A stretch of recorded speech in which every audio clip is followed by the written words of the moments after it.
Hello, everyone, and welcome to tonight's episode of Crit Hit Chronicles. It's been quite a while since this channel has been active, but hi, we are here. We exist. Love us. No, I'm just kidding. Welcome. As you can see, we are down one of our number. Our very, very beloved the Noir Enigma is currently dealing with a wonderful, wonderful, awful sickness that we all know and hate, COVID. So just want to send Noir all of the love. We hope you are getting all of the rest. And you are delightful, and we miss you so dearly. So I wanted Who to. am I going to fight with? I know. You can fight with me. I'll just win.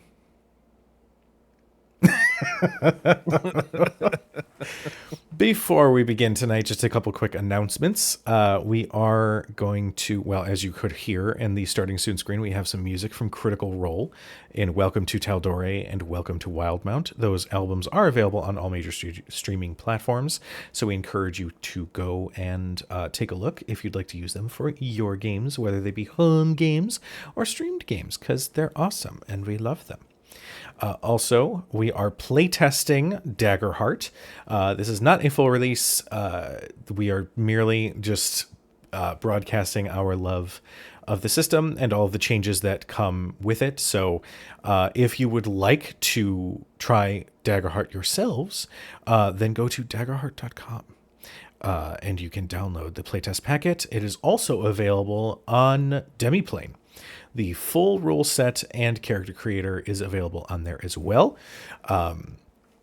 So, yeah, you should check that out. God, it's been 4 weeks since I've had to do an intro, and my brain's like, you got this.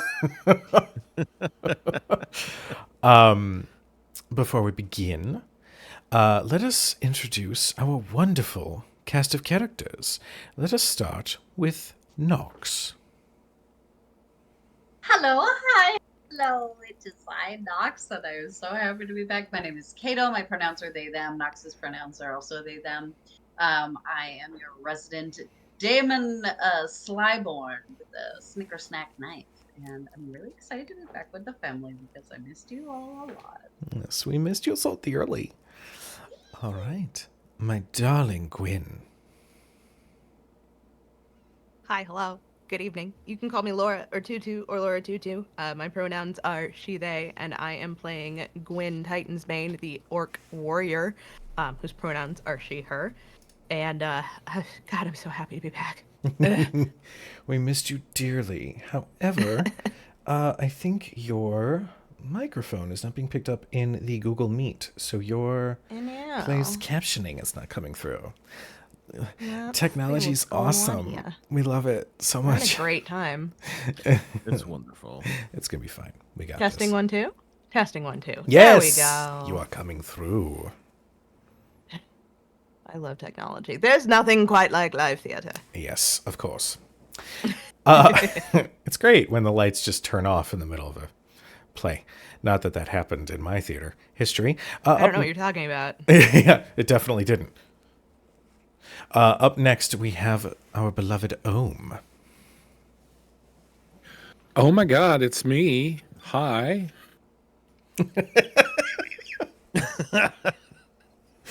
Best intro.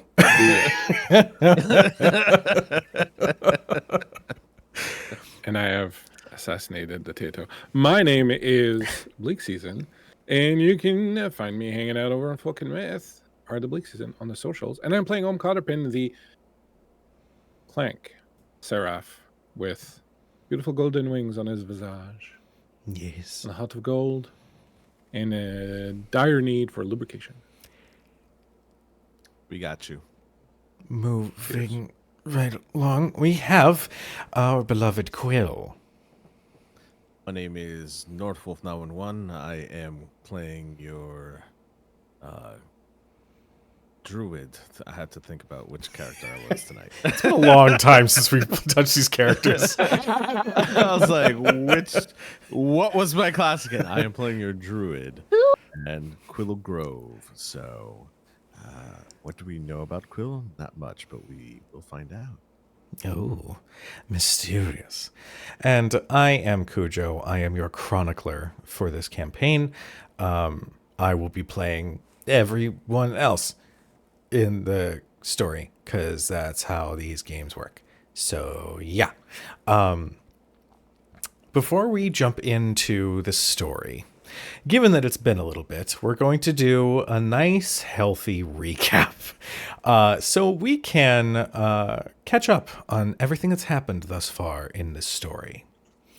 In the world of Biven, the gods have been missing for some time, close, I would say a few decades at this point. Their disappearance has left many feeling a strange emptiness in their lives.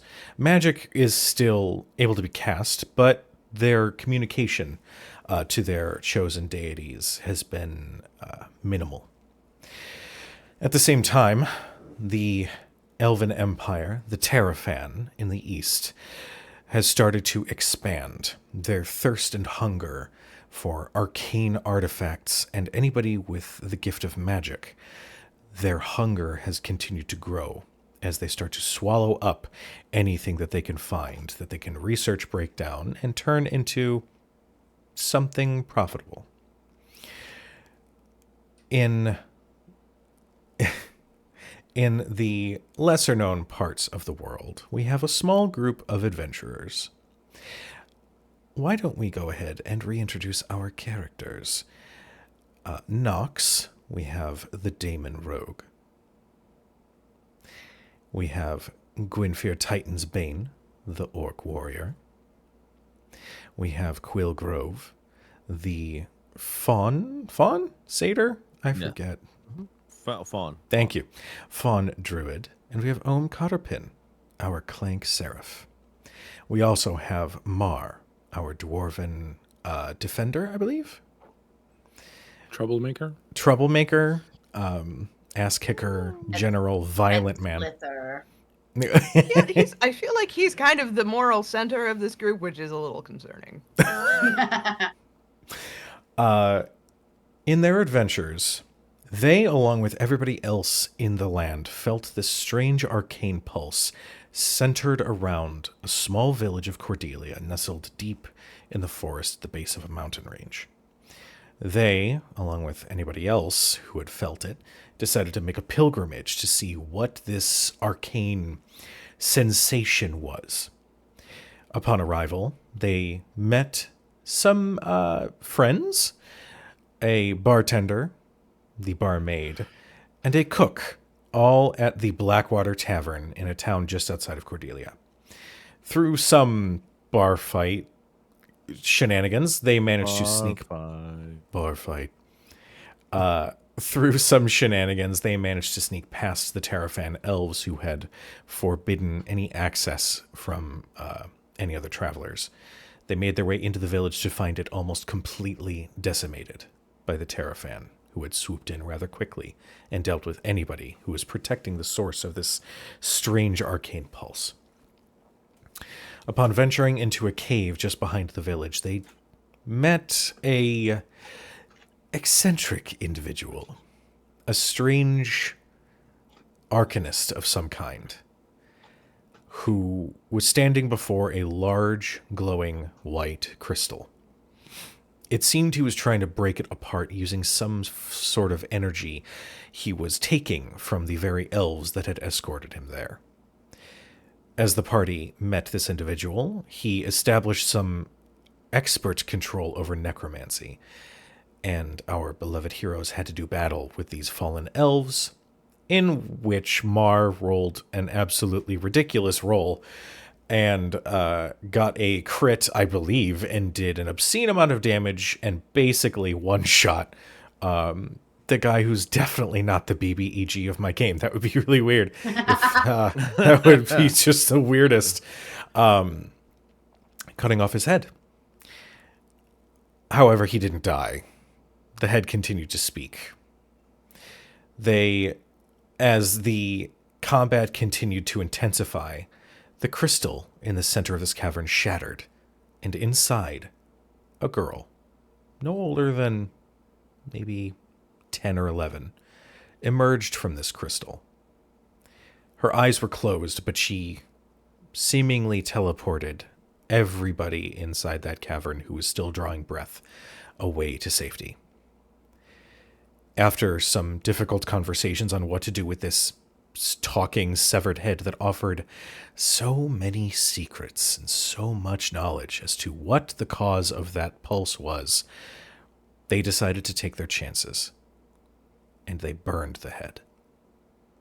The little girl awoke, and after some quite clutch dream diving by our wonderful Ohm, discovered that she may in fact be from the Hallows above, the plane where the gods once existed.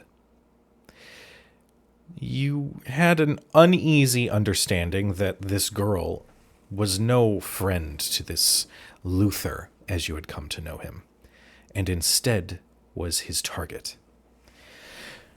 You decided to make your way towards Old Post, hitching a ride with an old man with just a few little bags of knickknacks that he hoped to sell by the name of Old Toby. Old Post being a large city filled with all sorts of craftsmen and merchants seemed to be a rather safe haven for the adventurers to regroup and come up with their next plan. Upon arrival, Nox and Quill split off from the group to make contact with some of Nox's old friends, the Revelry, a group of eccentric individuals who existed underneath the city, reveling in its underground markets and enjoying some arcane artifacts of their own. After a rather tense conversation with a former associate named Daisy, they were approached with a job.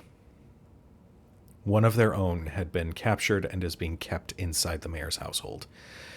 They could spring them from their bondage and ensure their freedom, and in return the Revelry would owe them a favor. Or they could continue to take their chances, knowing that there is a bounty on their heads now.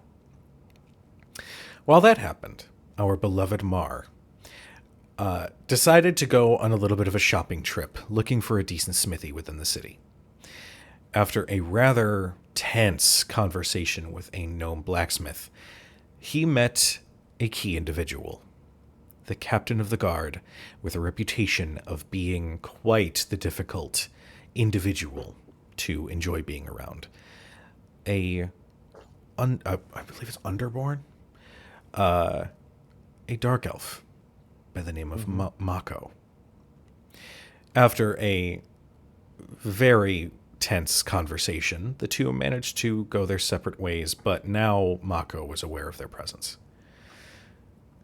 At the same time, Ohm and this girl that they had been traveling with continued to bond, and it had been discovered that her name was Airy, initially being referred to as Apple, just as a small nickname. Now that the party has all reconvened, Mako had approached the group and stated that he is aware that the Terrafan has eyes on them and wants to assist. However, there is a price.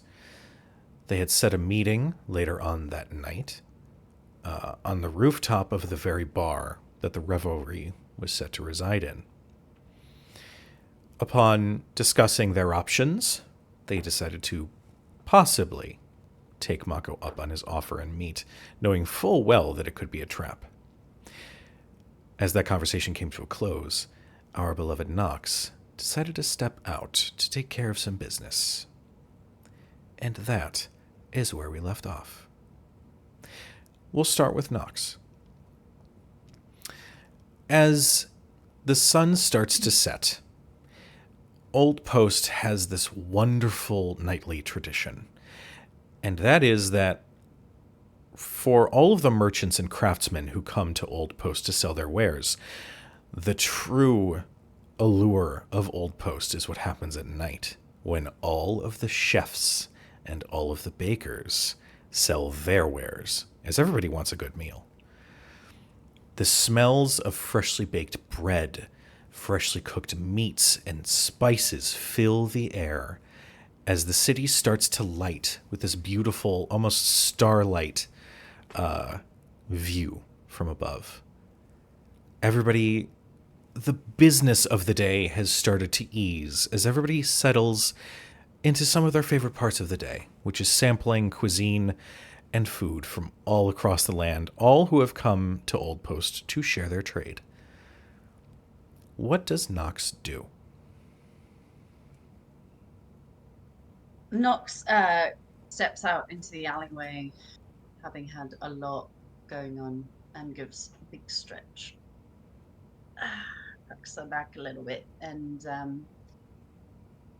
goes over to one of the merchants and purchases some sort of delicious barbecued meat-filled bun and kind of decides to have a little snack and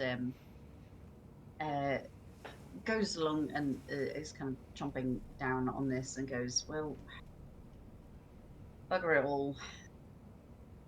Guess I've got to go say hello in the proper fashion. Is it inappropriate if I say it out loud or in my head if it's not said anyway? So beeline it. And so there's I make my way. there's a small family who's like stuffing their face like, do we respond?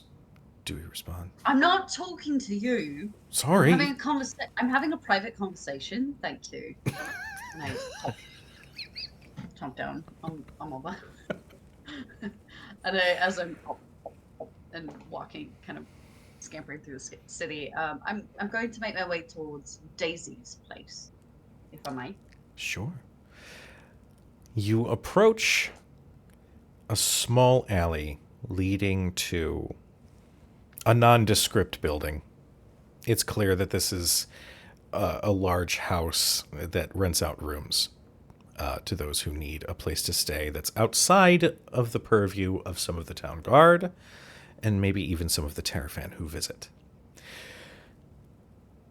As you start meandering in that direction, are you moving stealthily or are you moving pretty out in the open? I think it's kind of like a mix of both. I feel like Nox just generally kind of like skirts the shadows, just like it's kind of like children who like avoid the cracks in the sidewalk. Like I just naturally like sway from shadow to shadow as just kind of like a cadence that kind of shifts like this. So not necessarily stealthily, but like you know, on my way. Okay. And to clarify the dice rolling system, as I made an absolute ass of myself Lies. last time, will you clarify what happens when we do need to make a roll? Will you tell Yes. us?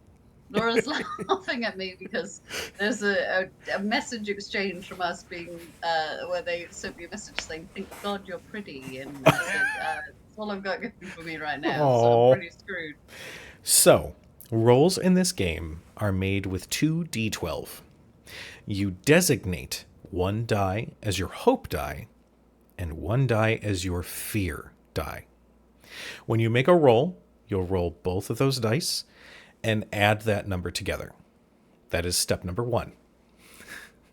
Then, after that, you'll look between the two dice that you rolled, and whatever number was higher, you'll tell me is in the cadence, I rolled 12 with fear, or I rolled 8 with hope. Depending on that distinction will determine what happens with the roll. It's not just a simple pass or fail. There's more depth to the results in this game. It's not just the number. It's now also hope or fear that you succeed with or fail with. Thank you for clearing that up because I think I'd probably have had better rolls the first like 2 games we played, but here we are. All good. Anyway. You were still a badass, so we're good. As you approach, you can hear sort of similarly. I wonder, does Nox naturally walk making as little noise as possible with each step? Oh yeah, like it borders on like the dune walk, like let's not wake the wormies underground and like but like I think naturally like Nox just doesn't have it has like very soft footfalls. Hmm. Like they were told as a child by Quill that to not sneak up on them to like make sure that they go hello yeah I'm here so they didn't scare anyone. All right. As you start making your way through this alleyway, you can hear a very slight echo of one of your steps. And you realize that somebody is trying to follow your cadence. The moment you turn around, you see a familiar individual with short blonde hair with a hood up. She says, God damn it. All right, fine. I'm a little rusty. It's been a little bit since I've been over here. And you see Daisy. Try that. I'll track that, babes. What are you doing here? Coming to have a little chat with you, if Hmm. you don't mind. Well, nobody else is around, and it's not like I have anything to do, so say what you want to say, I guess. It was always about not feeling like you had time for things. Oh, I'm sorry. I apologize. I'm just running an organization to make sure that we can live freely. I mean, I apologize that that's such a priority. My apologies. I understand how stressful that must have been. Sure. Keep telling yourself that. You want a drink or no?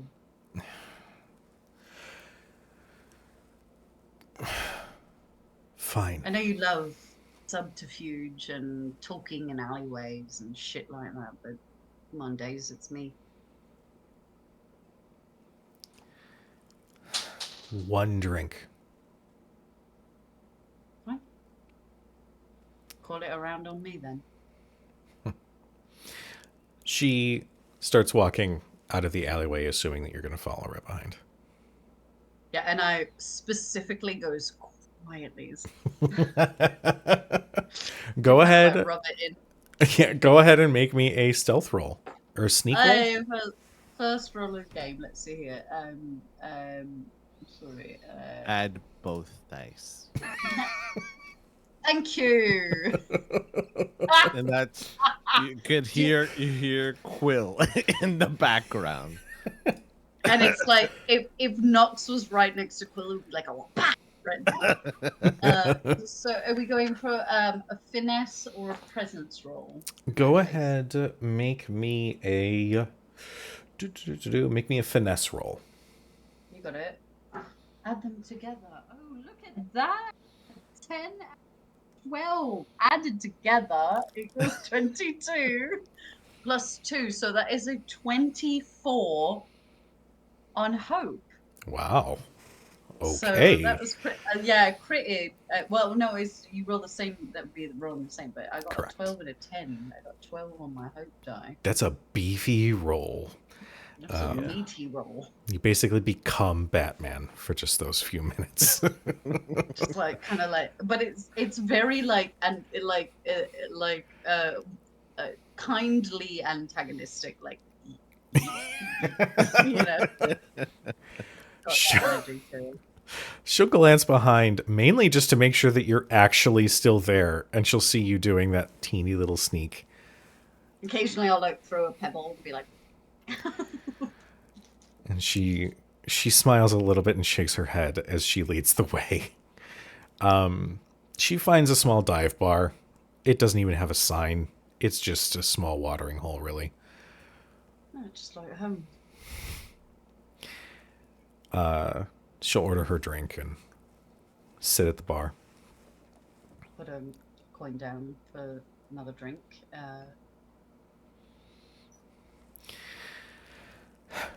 So, how's life now that you're not in the revelry anymore? I gotta say, freelancing is a pretty interesting enterprise Hmm. overall.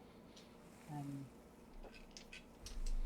Listen, I'm not gonna bore you because I'm not interested in trying to win back or persuade you to change your ways or any of that bullshit that we could do that we could just go over and over and over again and just eventually end up fucking each other and then, never calling again, right? That's how this goes, isn't it? So, Technically, you were the one who didn't call, but who's keeping all right. track? I am. Dice. What do you want? So I'm not going to bore you with the details of this, but I'm going to tell you that as a friend and as someone who's close to you, that there's a lot of trouble happening. And I know you know this, but I don't know if you know how extensive it is. Well, I know that something happened across the way in Cordelia, and not too long after, I know that a wanted poster popped up with your wonderful face. So I don't need much to put two and two together that something big happened. I'm just wondering if you're going to trust me enough to tell me.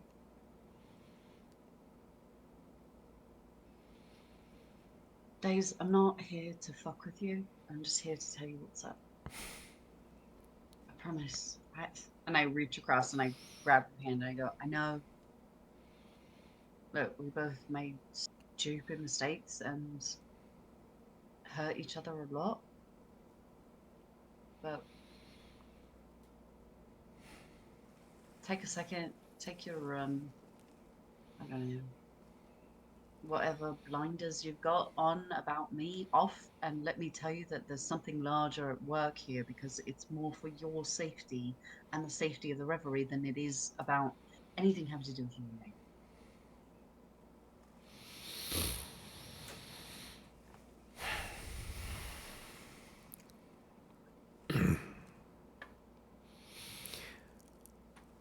Okay.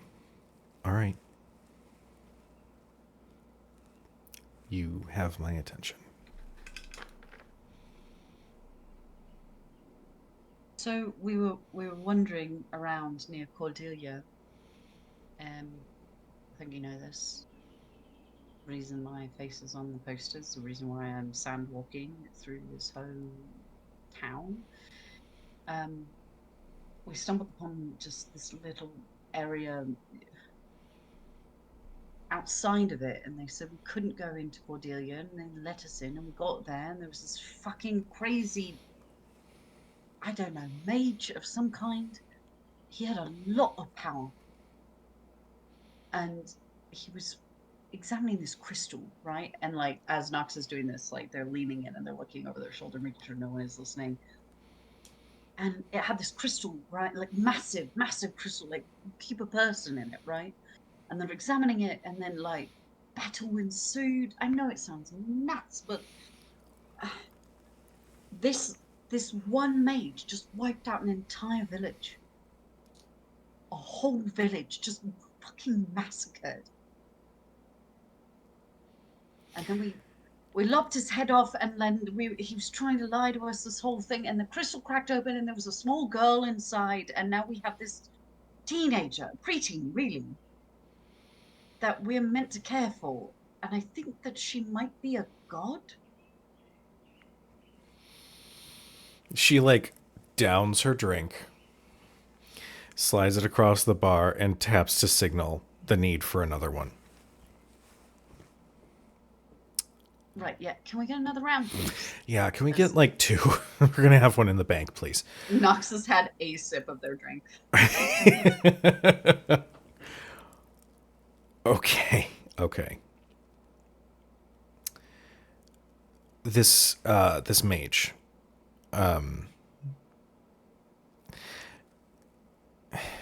did he have like a fucked up clown look? Yeah, he just looked like a it's like a fucking fuck about, you know what I mean? Like, I don't know what his bag was, but like, it looked like we'd come through the fucking bloody circus. She reaches over and takes your hand. You think that he wants this girl. Yeah, and I don't know what for, but I think she might be a fucking god. Then you give her over. No! Are you kidding? Do you This know fuck who wiped that out an is? entire village. Do you... No, I don't, Daisy. Tell me who the fuck this is. That's Luther. Luther. I've not heard of a Luther. I don't know who the fuck Luther is. We always spread rumors, right? That if people aren't careful that the boogeyman's gonna show up. He's the fucking boogeyman. Well, he ain't the boogeyman no more because his head done got lopped off and thrown into a fire, so I'm pretty sure he's not the fucking boogeyman. Okay. You said that he was talking to you after you lopped his head off, right? Right, and then we destroyed it because we got this. There's this dwarf there, and he's like really mad. Like, he's kind of like he's kind of grouchy. But we love him. Okay. Luther is the court magician for the Terrafan Emperor. He is highest brass. Okay, and despite what I may have said multiple times in our multitude of discussions, I much rather prefer that you are living and breathing and standing in front of me. And if you are... you on that. Don't push it. If you are tied up with anything involving him, that is a death sentence. You know.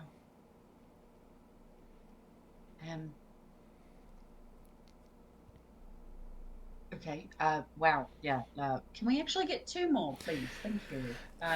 Bartender just brings over bottles and just like, here, drink them. Yeah, no, that's great. We're doing bottles, so just don't light one of those fucking sparklers, would you?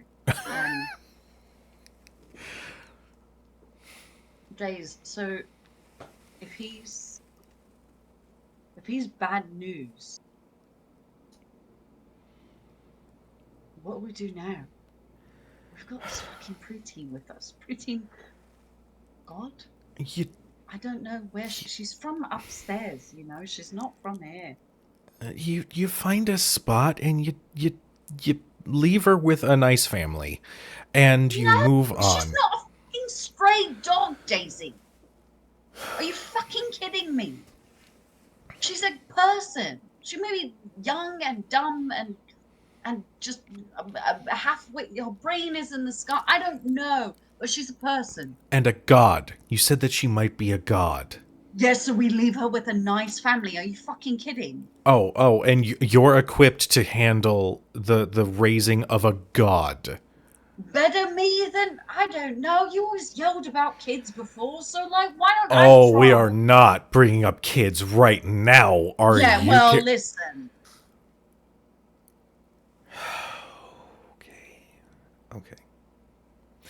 Okay, let's pretend for a moment that you are...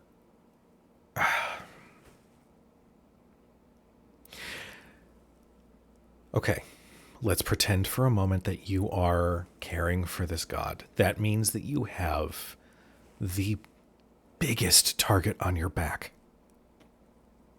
You are literally throwing yourself into some of the most dangerous situations that any living person can ask for. And for what? What is your goal? What is the end game here? Days.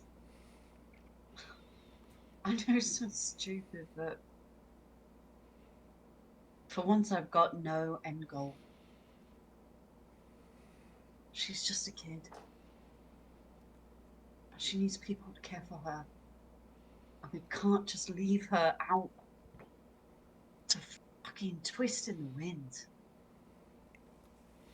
If anything, I'm asking you from the bottom of your black little heart that I know matches mine, to look for a wee spot of empathy for a child and tell me what we can do. And we're not leaving her with some fucking farm family who's going to find out they've got an atom bomb on their head. Go ahead and make me a... Whew. Make me a presence roll. You add them together. Did you know that? Wait, That's it. what? I missed that. That's an 8 with fear, unfortunately.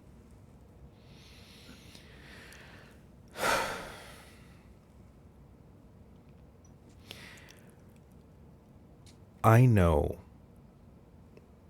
that you hate that I'm in the position that I am in.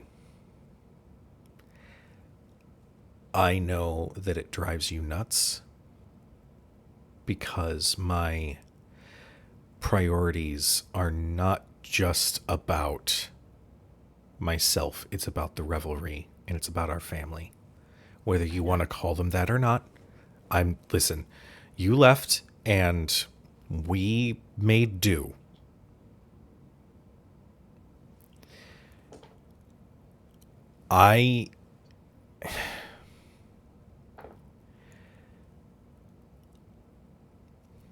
The only thing that I can say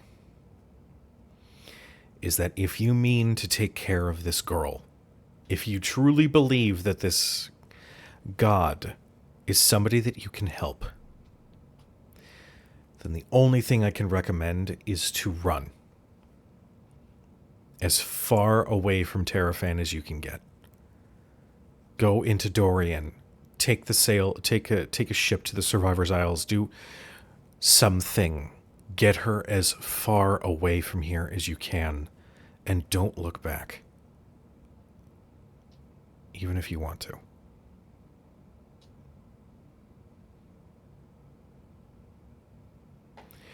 But I can't do anything to assist in that.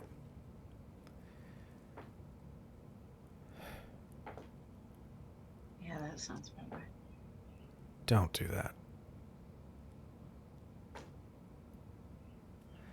It's not about not caring, it's about survival. I know. You're right. Okay. Well, if you know anyone who can help us or guide us or house us or something, there's a group of us that are helping. It's not just me. In fact, I think she's taken a shine to the wee robot that we've got with us. So, You have a clank? yeah, he's pretty great.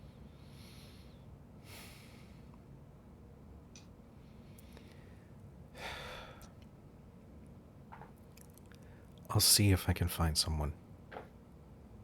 Thank you, Dace. Look, it's not like this is a forever sentence. It's not like I'm not. Knocks downs one of the drinks and puts the glass back on the table and goes. But I'm not asking you to wait for me. But I am asking that if we make it through this, then maybe I could ask you to have a drink with me again. For real and not with business, just drink and in a place that you like.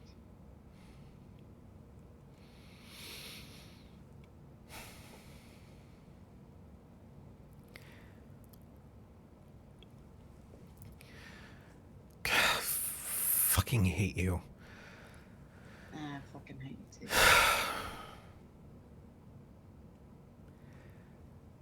Fine.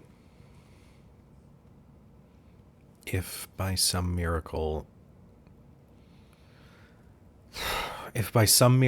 you save the day and become the grand, miraculous hero, Nox, that the world will praise till the end of our days, I can spare time for one drink. Huh. Your Majesty. Don't do that. And she Yeah, blushes I'm gonna just a little. You know I'm gonna do that. Come on. Finish your drink with me, will you? She'll roll her eyes and down one drink and then reach for the second one that has already been poured. Hey, why don't we play some cards then? And I pull out a deck of cards. It's like the camera kind of pulls back. All right. While Nox reconnects in some ways with an old love, we turn back to the stables where the rest of the adventurers have been lying in wait. What is the plan? What are you guys up to? If I recall correctly, you mentioned that we had a meeting with the other person. Yes. Correct? Captain of the damn guard. Yeah. Captain of the guard. How long is Nox gone for? Because I think we were trying to figure out if we were sending someone out to go talk to them. Nox has stepped out for a decent amount of time at this point. There was So a trope about not sneaking out, and then y'all were gonna have a session while Peter's not playing, and then now we're here. I can't speak for Mar, but since Mar's not here, I was gonna say maybe Mar went to go visit the captain of the guard. Mar is totally here sharpening his axe and not talking with anyone. Okay. Fair. Fair. I don't like the idea of trying to talk to that weird bastard without Nox here, but if they're gonna be gone for most of the night, I'll go.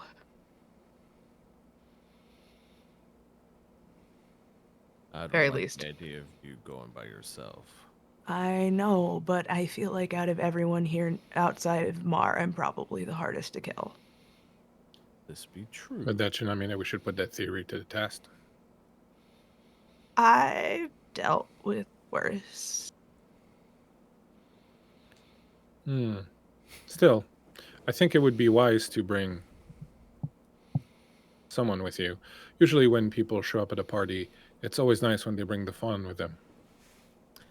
Yeah, right.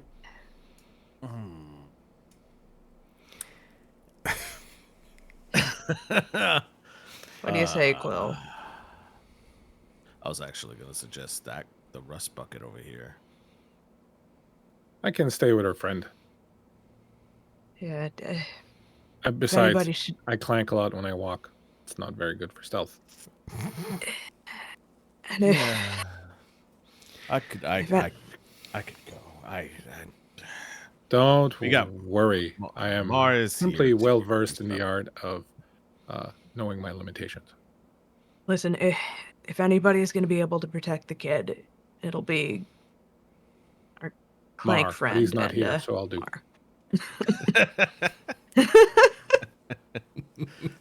That was humor. That was... I have identified humor. I believe that was sarcasm. Ha, ha, ha. That was just creepy, storyteller. Don't do it again. NPC idea. No. All right. We'll Quill, be you fine. coming with me? Yeah, I'm coming. I'm going to stay far behind so that it appears that you're by yourself, but I'm close by. And hey, if it looks like he's gonna throw me off the roof, could you like step in? That's really all I ask. I got you. You know I can leap. Great, we're great. It'll be fine. This It'll be fine. this is absolutely a trap. Oh wrong god, would this ever is a happen. trap. Nothing Oh, this wrong is a would trap. ever happen. It's fine. You got this. Come on. We have a barbarian and a druid. What could go wrong? Everything. All right. Yeah, it's fine. This is fine. Now, are the both of you moving stealthily, or are you a little Quill more is outward? 100%. Okay. So go ahead and give me a finesse roll for Quill. I'm doing that thing where I walk with purpose and a bit of a scowl. Okay. Go ahead and give me a presence roll.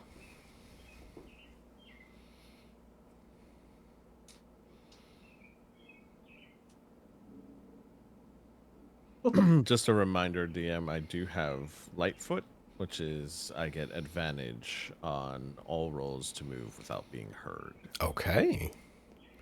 Fancy. Yes, it is.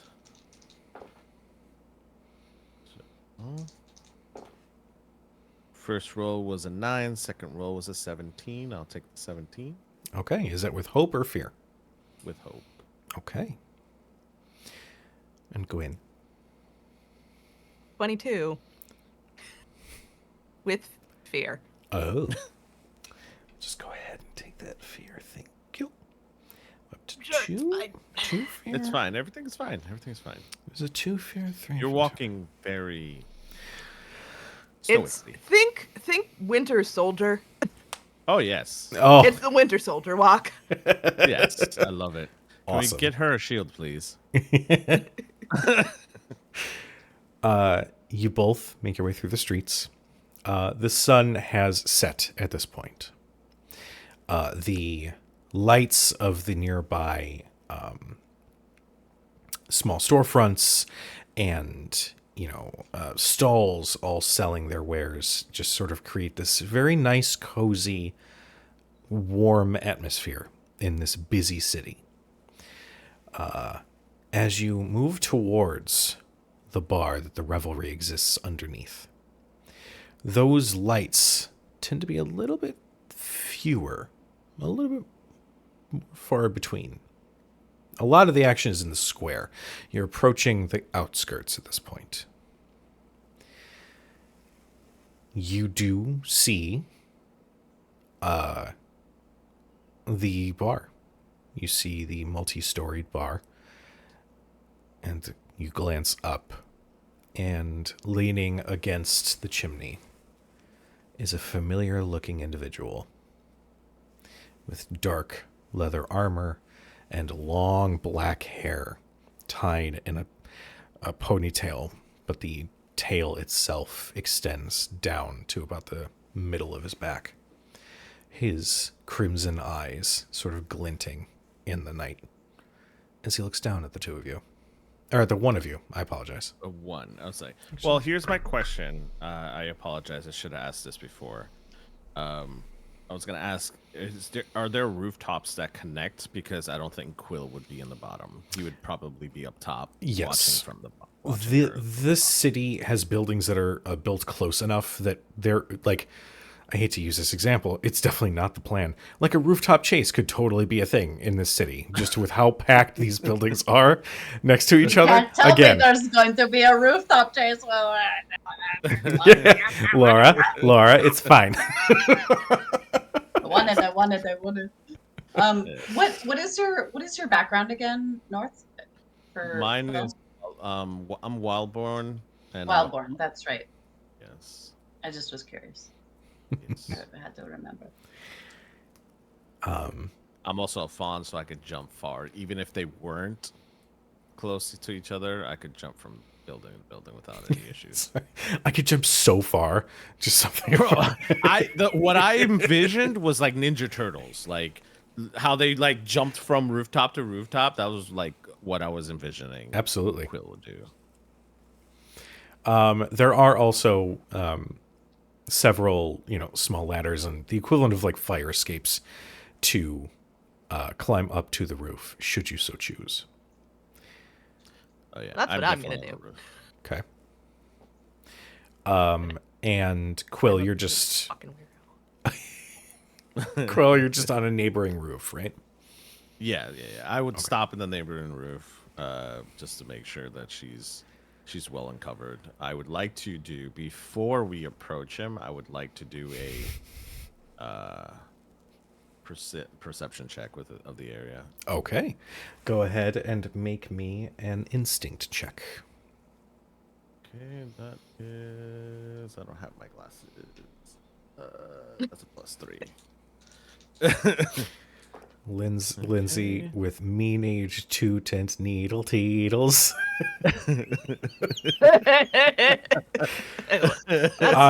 Lindsay's one of mine and Kato's.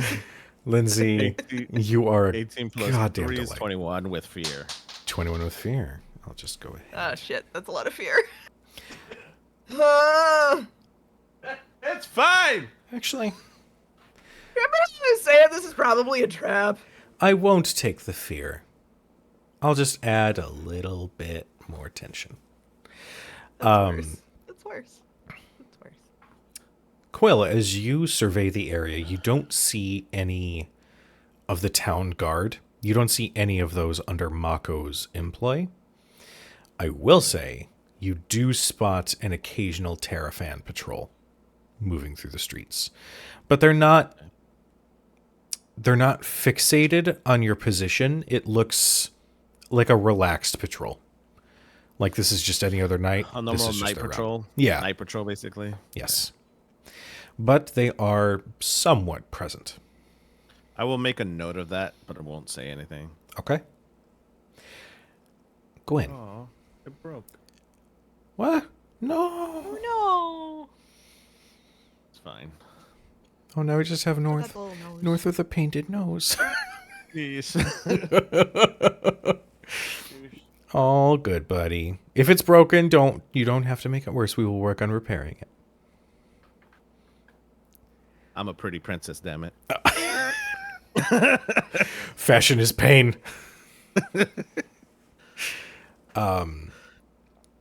Gwyn, as you climb the fire escape, you do make it to the roof. And Mako, the moment you came into view, you saw he was already looking in your direction. Wonderful to see at least one of you joined me. What can I say? We're a little jumpy recently. Can't imagine why. What do you want? To know who I'm potentially getting into bed with. You hear such strange things with the Terrafan patrols. A village massacred. A bounty placed soon after. I'm just curious if you are the bloodthirsty murderers that the Terrafans seem to think that you are.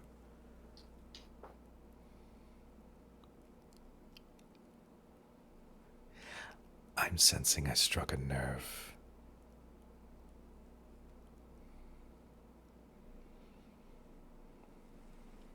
I don't kill without cause, friend.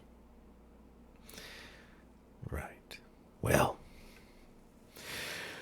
you ask me what I want. I want what you have. Freedom. Freedom. Yes. I want you to kill the mayor. Would you like cause? I'm sorry. I'm sorry. Sorry. I'm sorry. My fault. Hold on. You want me to commit treason? Oh, no. I merely want you to ensure his death and escape without anybody even knowing you were there. once again. And I really don't like having to repeat myself. I don't kill without cause. You want cause. And he says that, and you feel images flash through your mind. Several images. Sorcerers, people gifted from birth with the gift of magic. You see carts filled with arcane artifacts and keepsakes, anything with any magical essence at all, forced into large carriages and carted off into the Terrafan Empire. And you see, in every single one of these images, the mayor, Mayor Treadway, a pompous individual, extravagant taste in fashion, but brutal in his distaste for those beneath him. Standing by with a smile as he accepts payment. The flashes through your mind cease.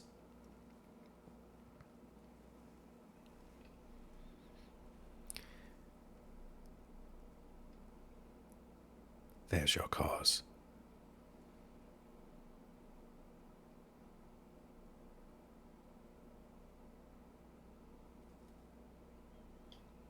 Anybody ever tell you it's not polite to go poking into people's heads without permission? Let's be honest with each other. I don't think you would believe a single word that I had said.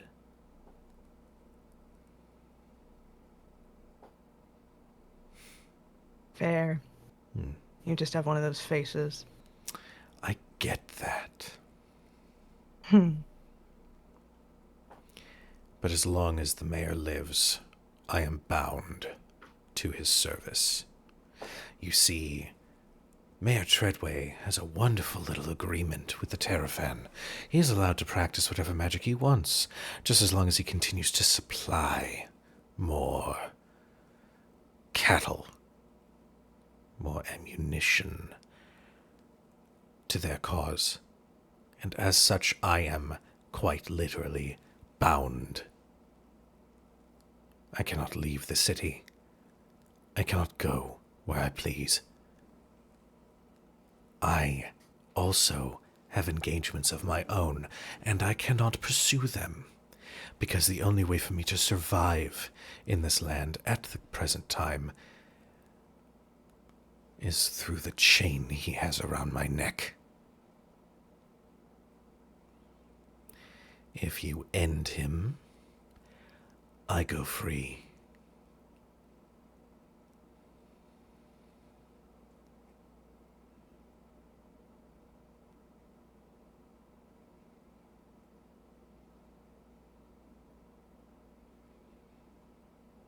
I know what it's like to follow orders in such a manner. His eyes. He had this swagger about him. But the moment you try to empathize, his gaze hardens, and you feel like he's piercing through you. You have no concept.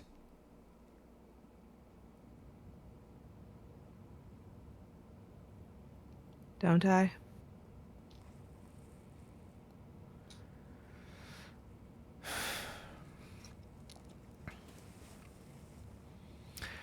I've stated what I want. Now, I believe as a part of these negotiations with you adventuring types,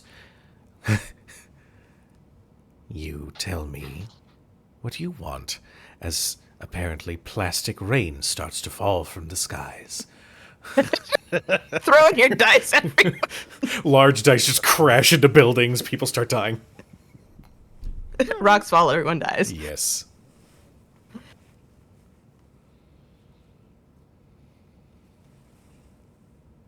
The bounty. We need it gone.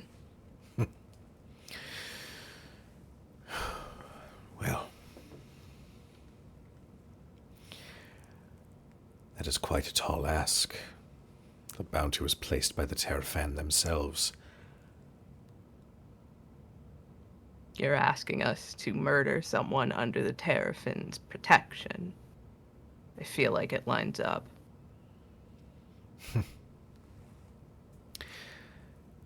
Fair. If you ensure Aaron Treadway's death, I will ensure that the bounty will not be a problem.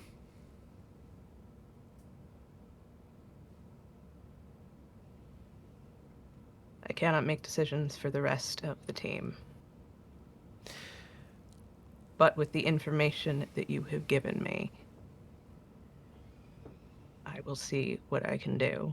And for the first time since coming up here, there is no bluster, there is no sarcasm. This is one soldier talking to another.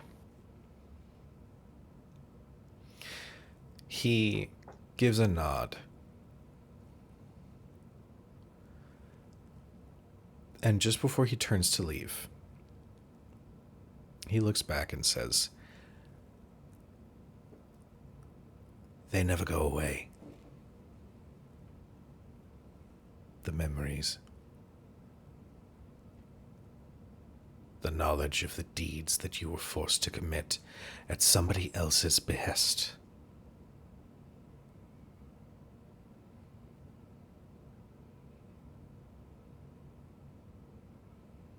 No, they don't. But all you can do is atone for the time that was taken. Oh, I plan to." And with that, he steps off the edge of the roof and disappears out of sight.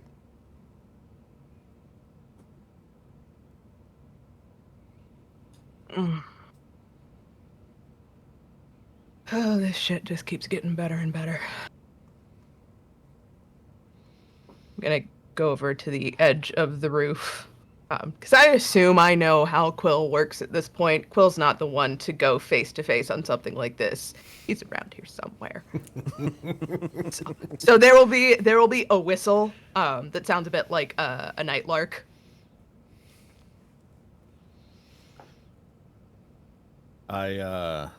I'd probably be waiting. Quill would be once he's seen the captain of the guard go down, he knows you have to go back down, so he'd probably be waiting for you at the foot of the stairs or the ladder, whatever thing you just climbed up. Take your pick. It's both stairs and a ladder. I don't know. No, the workout. So yeah, I'll make my way back down then. Okay. He's just leaned up against the ladder. Were you listening or just playing watch? Oh no, I heard. I don't know how I feel about murdering people, but what did you see?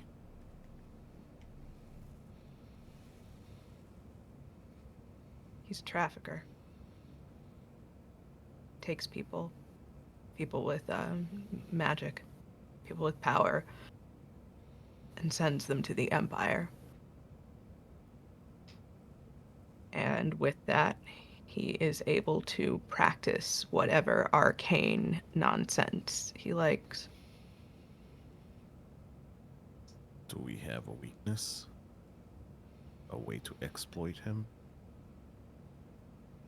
Probably. I think that's more Nox's wheelhouse than mine, though. I'm just really good at the violence part. Chuckles. She's always been really good at that. Yeah. They'll probably know more about the mayor and their exploits. We can't go in there with the kid. No. I got your back, but I also got the kids. kid is my first priority.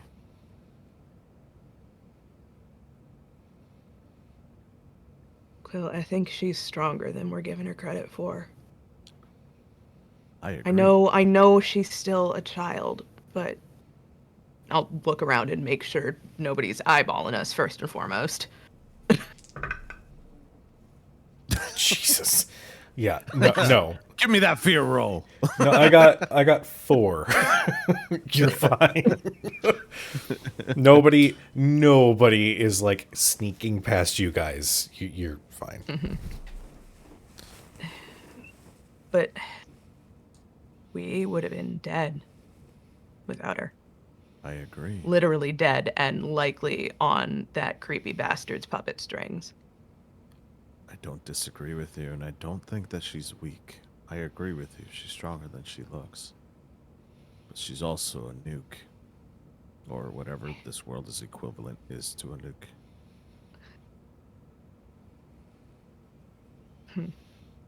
Not fragile like a flower, fragile like a bomb. Correct. That's why she's my priority. That thing gets, or that person, not thing, because she is a person, gets into the wrong hands. It's game over.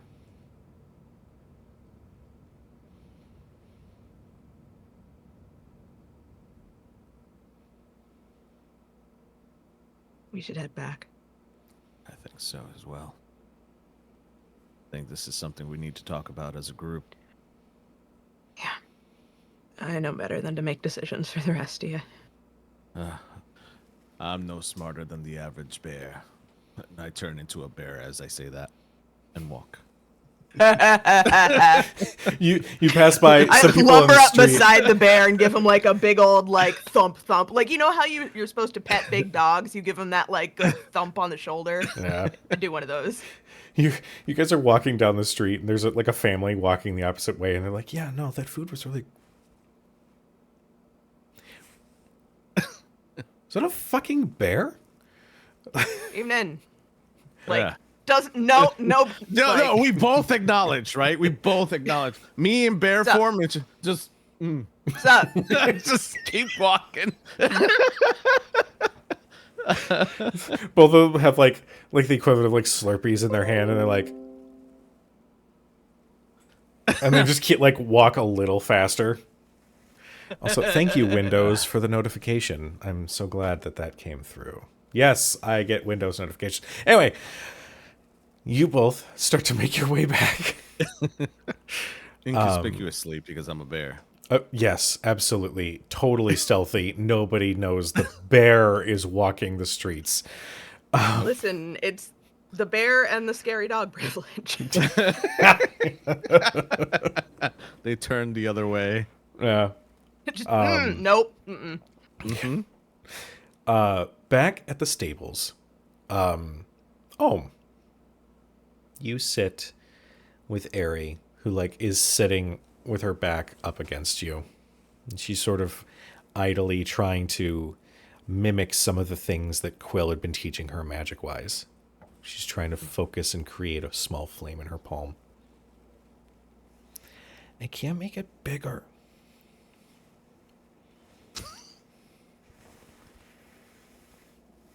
I would venture a guess that, given the nature where you come from and who your family might be, that you are probably capable of making it quite bigger. I would probably counsel against the attempts at making much bigger flame in a barn, a stable. Oh, I didn't think about that. Yeah, the horses would get scared. And she like pats one of them. The horses would get scared and roasted. Oh, I don't want to do that. No, that would be bad. Well, so you guys are meeting with the scary man? Well, seems like these days most of our meetings are with scary men. I guess the world is just full of them. But if you're being feeling a little fretful for our friends, you should not be so. They are very capable and also very intelligent. They know when to cut and run. Okay. Truth be told, that scary man couldn't stand up against Gwyn.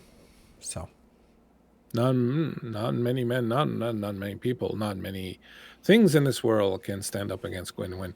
When Gwyn's got her anger on, when she's determined to get through, there's really not much in this world that can stop her. She is a veritable force of nature. yeah, she's scary. Not when you get to know her. Oh, yeah. She's a big softie inside. I know. She doesn't want to admit it, but I know. Hey, do you hear it? That little like ding sometimes? I've not been hearing it, have I? Not recently by any means. You used to.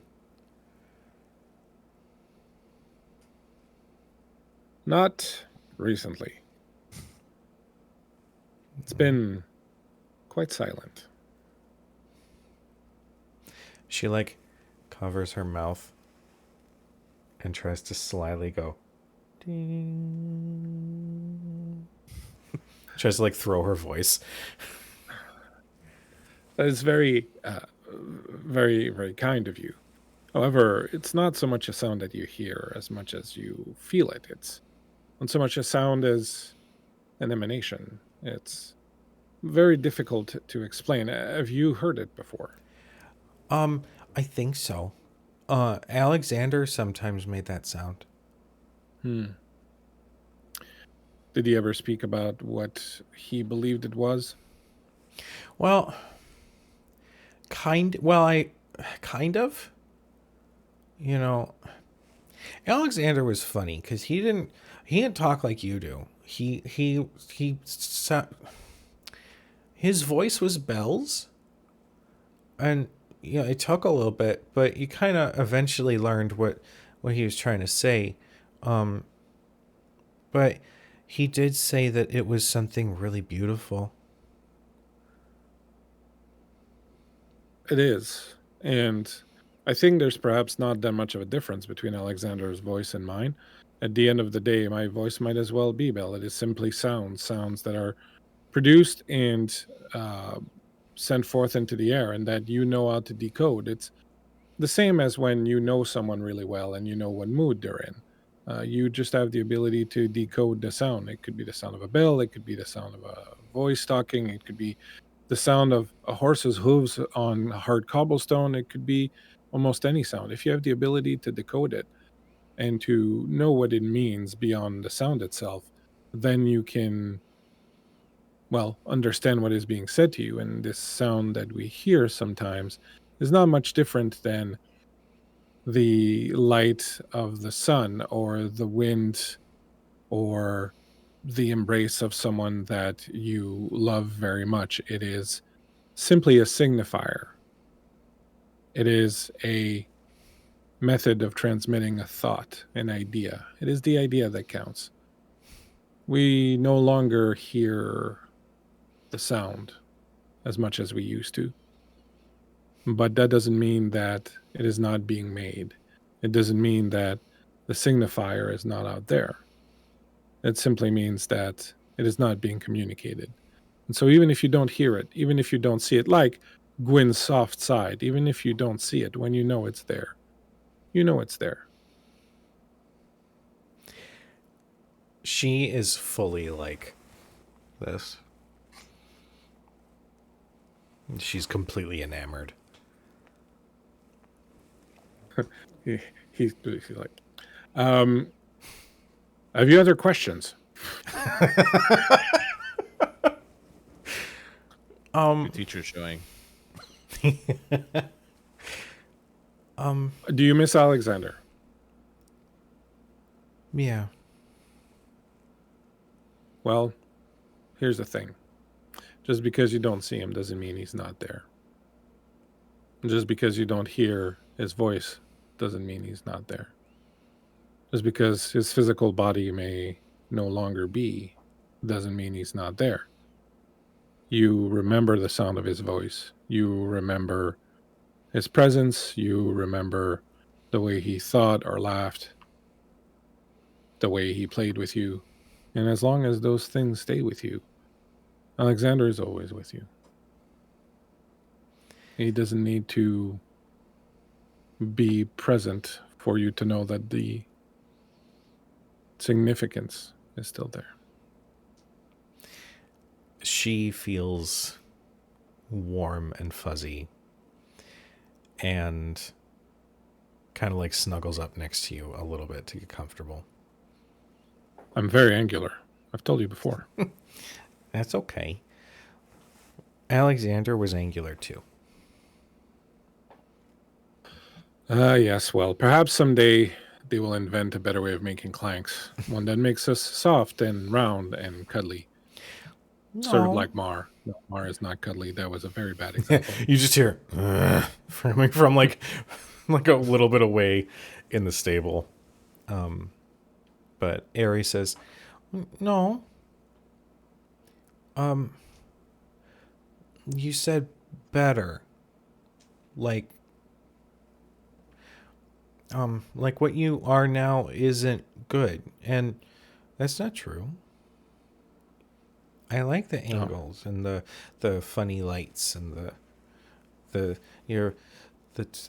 wings on your plates and the little bit of rust right where the plates meet. You know, I prefer to refer to it as rust coloration.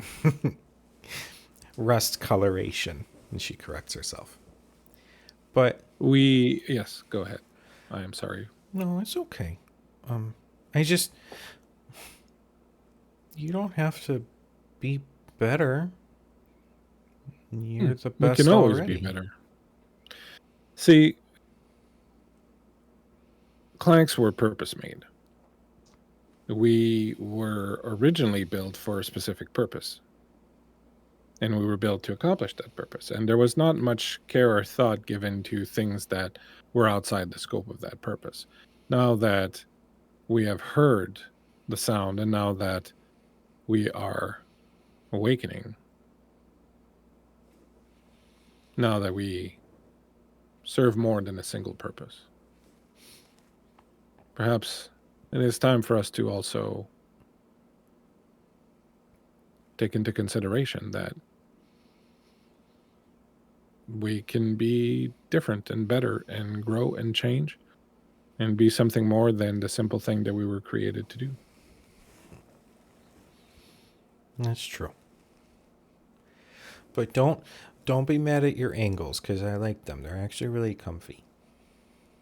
My angles are very useful for deflecting blades, for example. Mm-hmm. Rain, also. Dirt sluices off much more easily off of an angled plate than. As you start to list out all the different wonderful things about your angles, she like gently like leans against you and she's going,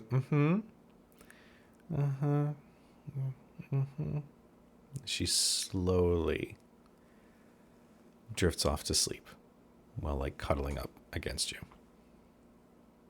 Literally, he just sort of looks at her and powers down the lights in his face and his little drawings, his little tears. Slowly starts to hum and vibrate, just very gently. Mm-hmm. Mm-hmm. Mm-hmm.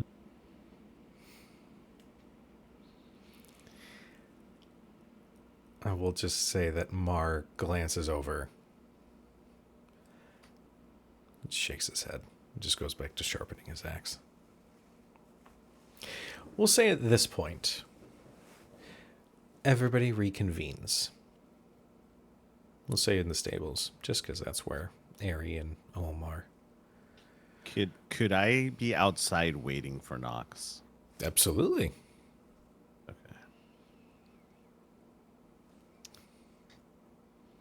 Quill is outside, most likely, just carving something up, waiting for Nox. He has a hoof on part of the wall. He's kind of leaning on the outside of the door, keeping watch. waiting for Nox to get in. You are muted, You're darling. muted. So I am. And I pad in like a little cat, like quickly and quietly.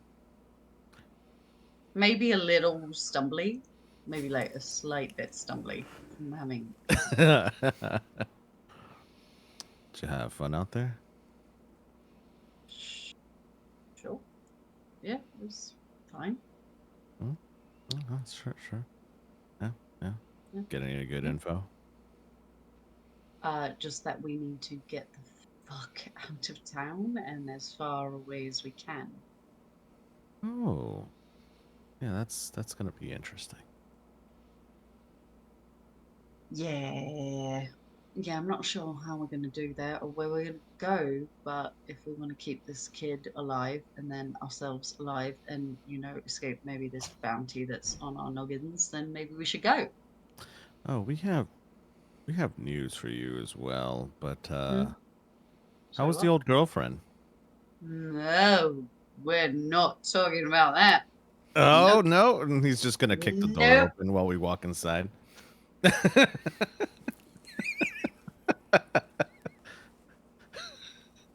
You smell like It's a not. bar floor. Oh, Yeah, well, he looks like a bar floor, and I like point a thumb at Quill. actually, I was a bear earlier. It was great. Oh, sorry, a bear floor. I was a bear rug. Okay. Yeah, I know. When the first time. Hey. You're both impossible. Listen, I was doing some reconnaissance, and Is that what we call it now? Yeah, yes, that what it's called. yes, I was doing some reconnaissance with Daisy, and yes, blah blah blah. We have a history, blah blah blah. Yes, make your jokes. I don't care. I think I got it out of my system. You got any more, Quill? Oh, I'm saving this for later when she's Yeah, sober. good. Yeah, well, Good. good fucking luck with that. Hmm. But what Days told me is that we need to get the fuck out of here as far as we can. We could go to Dorian, we could go anywhere, just as long as we're. The kiddo, is trouble. Well, funny you say that. Quinn, you wanna have the honors? What? Well, Nox, considering I had no idea where the fuck you were, I went to meet our oddball weirdo captain of the guard fella. Nah, hell. Go on. Yeah. There's no good way to put this. He wants the mayor dead. Oh, good. Fun. Great. And I like kick the barn door closed. Fuck. You hear, Shh, keep it you down. hear She's the, sleeping. you hear the giant who's in charge of the stable go, "Hey, just be a little careful with the barn doors. I'm really sorry. It's I'm okay. really sorry. It's fine." Sorry, bud. Sorry. And it like bounced a little bit, and I like scamper over to it, and I like latch it properly. Okay, so we have to kill the. Yeah. Listen, he's bad news. Which one? The mayor or the captain of the guard? Either one. I think both of them are fucking bad news. I don't think the captain of the guard is here by his own free will. Oh, cool. So we're talking like indentured servitude. Great. He mentioned a chain, What? some kind of chain that holds him to the mayor. Just lop it off then. I don't think it's that kind of chain. It's magic, more like than not. I don't. Have you ever heard anything like this? Sorry, I thought I was inside and you guys were outside. Oh, we're No, in we're the inside. barn We with went you. inside. Oh, I Oh. kicked the door We're in the open barn with you. inside. Oh, Yeah. You're hearing all of this. could you please repeat the question? I was locked inside my head doing advanced calculus. What's calculus? Something I'm working on. I'll let you know when I It'll be real big. iterate a little bit more. Oh my god.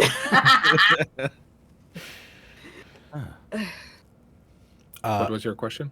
Go ahead. Captain of the guard, Mako. He said that he is bound to the mayor. That there is a chain that tethers the two of them. It sounds like some kind of magic, but that's not exactly my forte.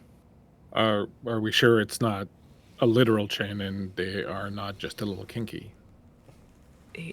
No. Well, didn't get that close. But I did not see any paraphernalia of that manner on them.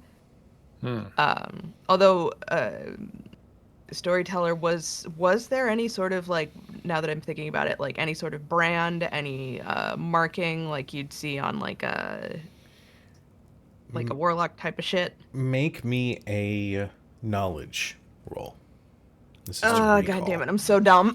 I was gonna ask a similar question. Can we let the Actually- smart kid do it? I'll say the roll to recall information like that is going to be considered a knowledge roll. Now, whether that is done by Gwyn or by Quill or by both, I mean, you guys do you.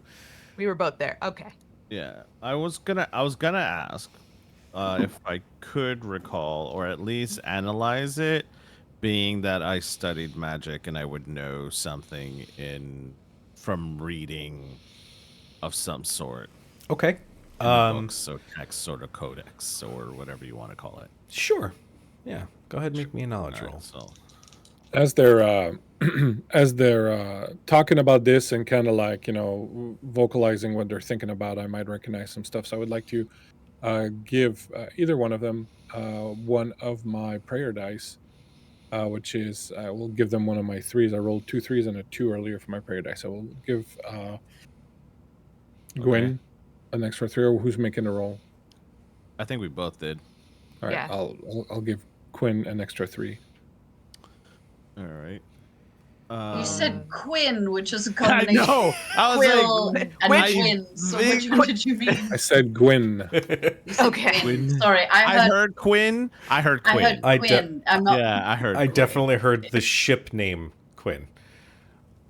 Oh no! And then it's Ma and Phil and Quill and then we all fall into a well and then. And then we. Well, that would didn't put mean me Gwyn, at a 13 with hope. Okay. Okay. And that would put me at 8 plus 2 with my scholar, which is 10 plus 7, 17. Shit. Gee. Okay. Well, is that with hope or fear? That is with fear. Oh god. Oh no! Good roll with a bad outcome. That's fine. I just get a fear point. What's wrong with that, guys? Oh boy. A We've lot. seen what happens when Cujo gets a fear point. She's like, You have no idea, darling. No. The Gwyn, as you think about it, the knowledge that comes to mind for you of somebody being forced to do something against their will, you draw off of personal experience. That could be from a curse. It could be from simple domination magic. But the specifics of this particular instance, you're not quite sure. You did, however, notice over their eye, and it was faint. It wasn't a blatant, like a tattoo or anything. It was a small. I love that you guys are messaging in chat because it's showing up. Oh. We just see sad Zelda and family. Wait, where is it showing up? Just It's it- showing up on Gwyn's Laura's camera. That's so funny. Oh, I didn't didn't realize even that see. till now. All good, all good. The next Oh, no, I'm stream, we sorry. will figure out these issues and be able to prevent We're gonna some of these switch craziness. to a different platform. There was Joy a like raised skin over his eye in a particular shape. You didn't quite get a good look at it, but it looked like it could have been a scar, maybe a brand of some kind. But the specifics of it, it was dark in the middle of the night. You're on a rooftop. You couldn't quite But get like, would it be safe to say that it was too structured to be just like a battle scar? Yes, absolutely. Okay. Quill,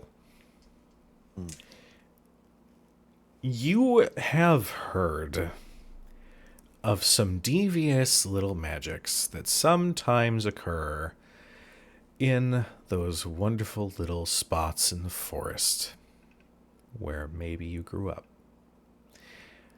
You see, some among your people do rather enjoy these little games that they play with unfortunate adventurers who wander into their domain. Fey spirits do have a sort of domination magic of their own. And this could be a version of that, especially given that there was a mark across his eye. It's possible that the mayor had researched and maybe has a little bit of a connection with somebody in the forest who might have taught him this particular magic. So this magic was used against my people.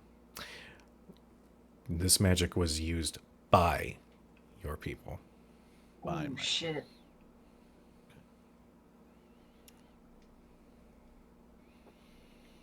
So I would know how to break that. That 17 In with theory? fear. In theory. In theory.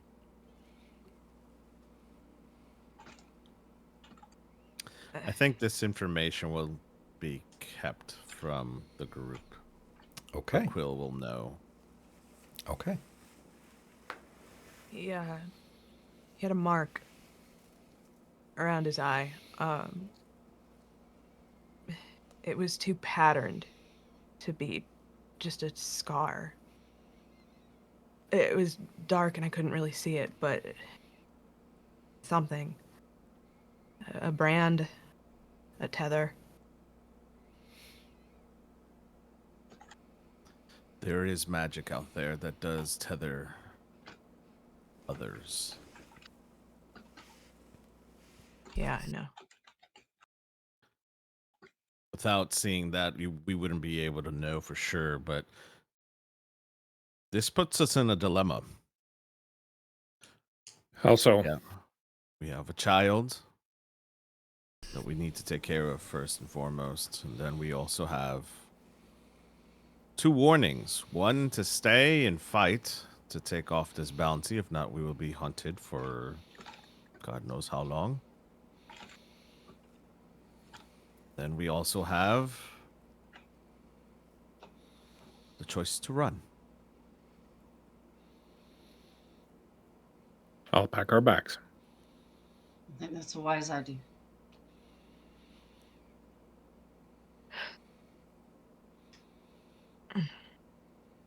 What? I know that face, Gwyn.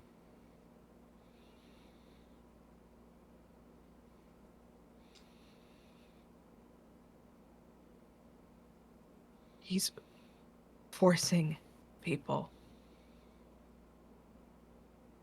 Forcing them to fight for him, forcing them to do God's know what in his name. I understand if the rest of you would prefer to run. But I cannot let that stand. I can't let you go by yourself, but I can't leave this child alone.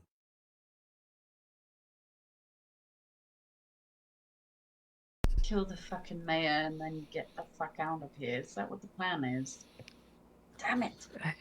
I Mako has also said that he can lift the bounty. I'm Just sorry. let that Are we discussing assassinating someone, murdering someone? Yeah, we are, Bucket. We are. say murder. Why are we even doing this? To save our own skins? Because we're afraid of some bounty placed on our head that is a lie to begin with? Bucket, I think we may be in more trouble than we think. What brings you to that conclusion? Well, based off of everything Gwyn said about this whole Captain of the Guard thing, there's clearly any kind of magic that can tether someone like that to someone else speaks volumes to what their reach is like. So even if we ran, I don't know that we could escape safely. We might be hunted from continent to continent.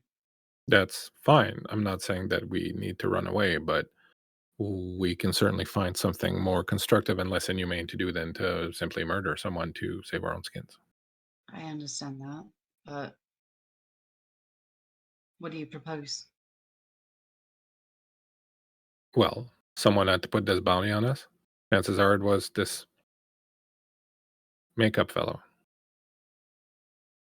Mako? Mako? Mako. Yes.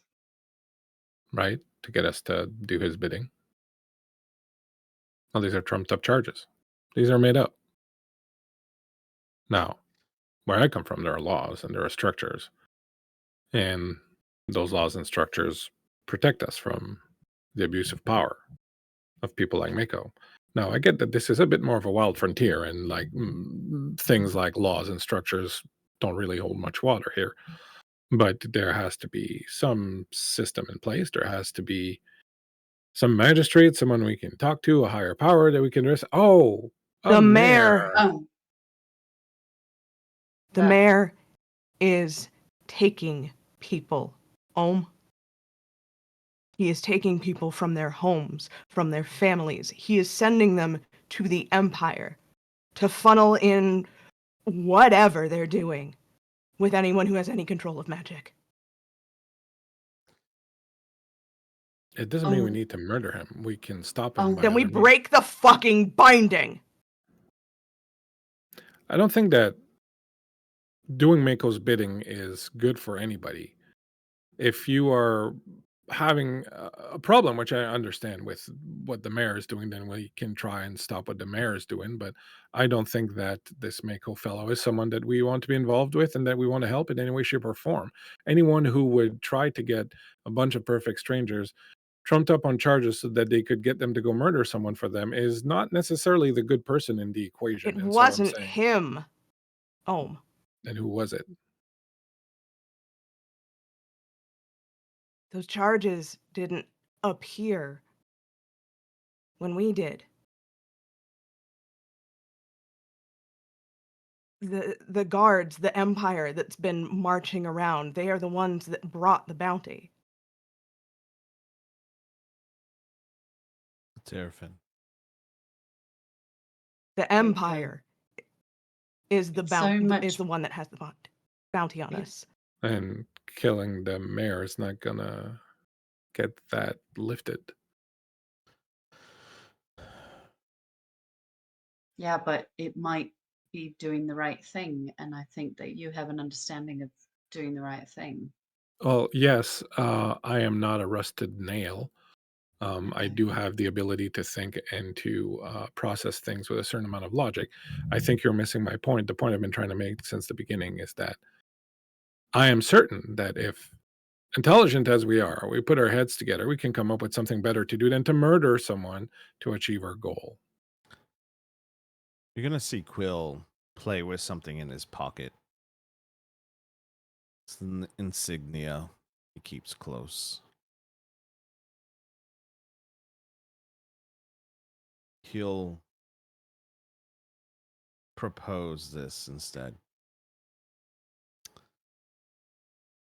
I say I walk in and I talk to this mayor.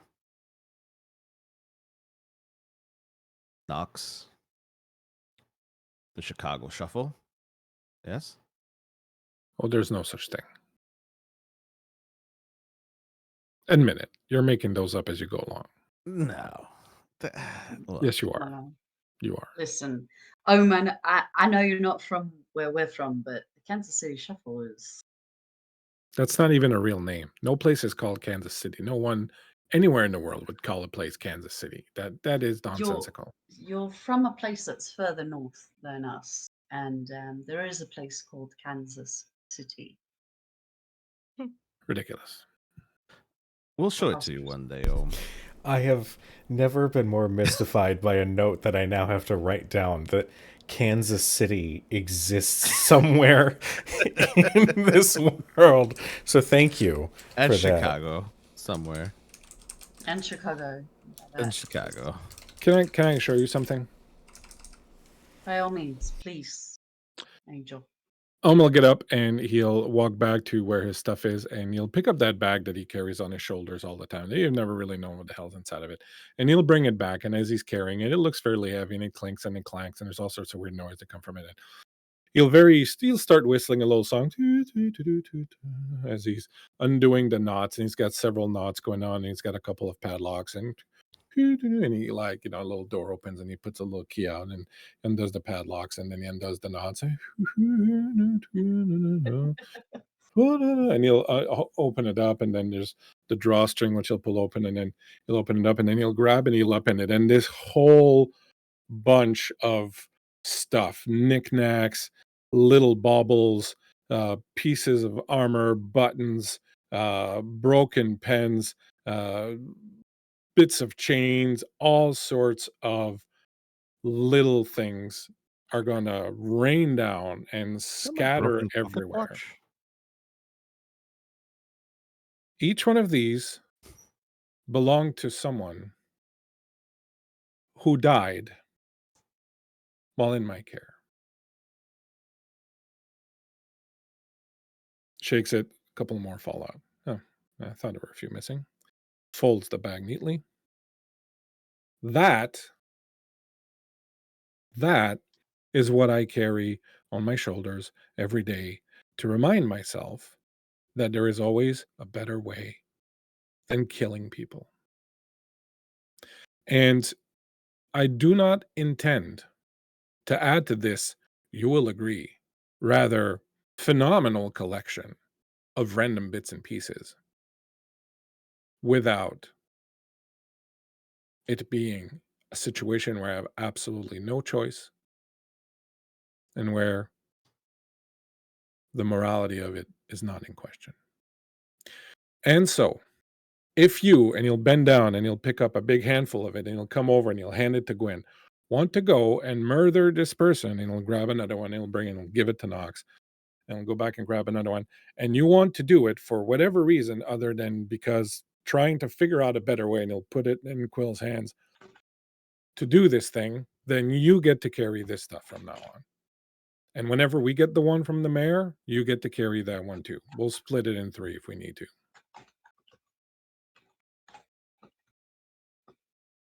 Find a better way.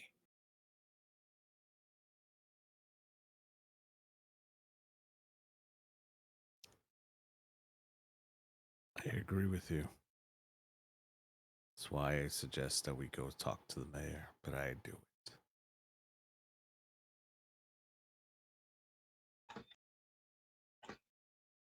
I don't want to go alone, so why don't you come with me, Ohm? We'll all go.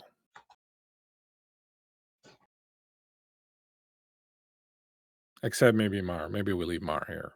I think He's that'd sleeping. be So Ah. wake him up. Don't wake him up. best if we leave Mar.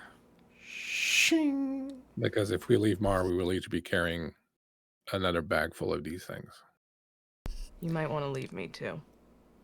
I'll watch the girl. You I have. go with Oh, them. sorry. I have all the faith in the world that you can control yourself, Gwyn.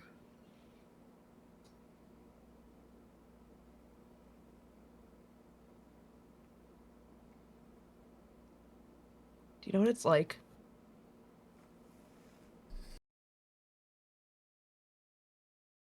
To know that there is blood on your hands that is not there by your own choosing.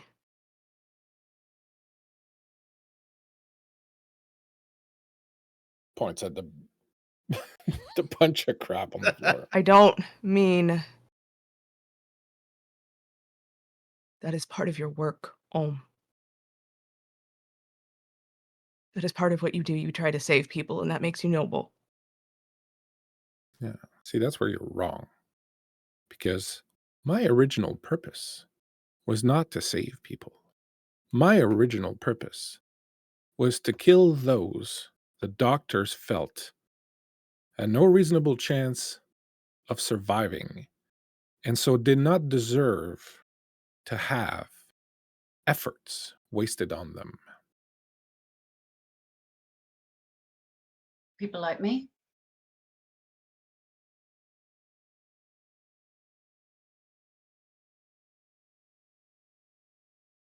People wounded in a war. Triage, they call it.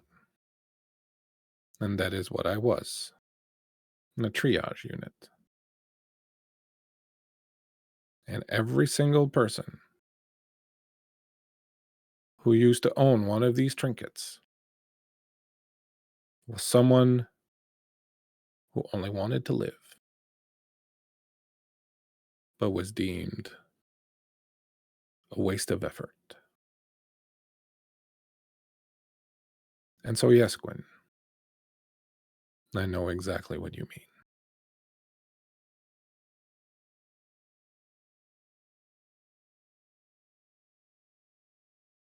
Now, put a hand on your shoulder, very slowly, very delicately.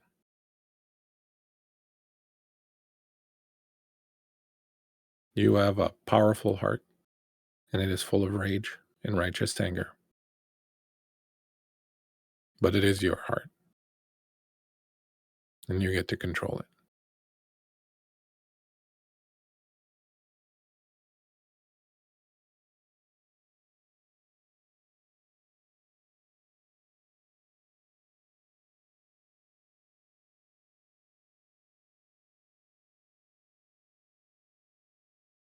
I lost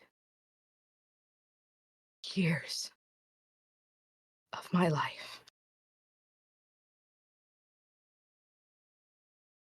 because someone thought they deserved to have that kind of power over me and mine.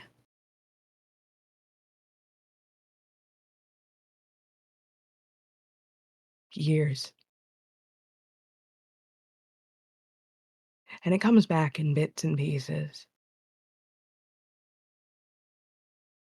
But most of it is like that fucking village we saw. Smoke, fire, blood. Done by my hand. Because someone thought to bind my free will.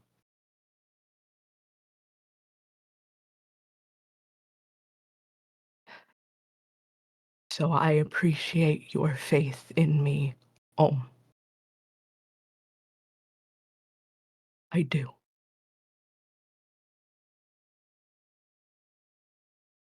But when I tell you I need to stay behind on this, I need you to trust me.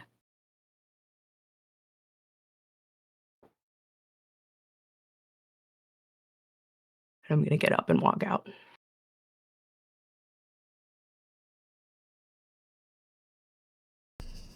Almost going to start filling his bag back up with the things. Storyteller, I'd like to roll a control for my own emotions to hide them. Fuck you, Windows. Yes. I was Go like, fuck ahead, me. just- All right, fine. I didn't. No, do it. no. It was God in the middle of that. Oh shit! Thank you for that. Hydrate. No, in the middle of a. Thanks, Conrad. Thanks, Conrad. Yes. Go ahead and if you're trying to control your emotions, Emotions. I would say that is going to be more of a. I'm going to make that an instinct check. Okay. Double 4s plus 3, 11. As we know on this particular channel, it is called Crit Hit Chronicles, meaning that any critical that is rolled is critical. It gets thought it was added to the tome. So if you'll permit me for just a moment, as in this game, any doubles that are rolled count as a critical. In this case, it is a critical success. If it is double ones, not so much that.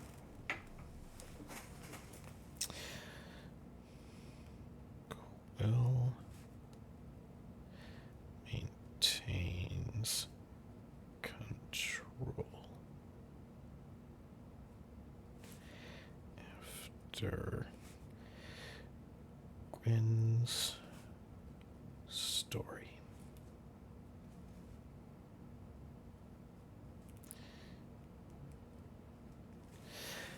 It has been added.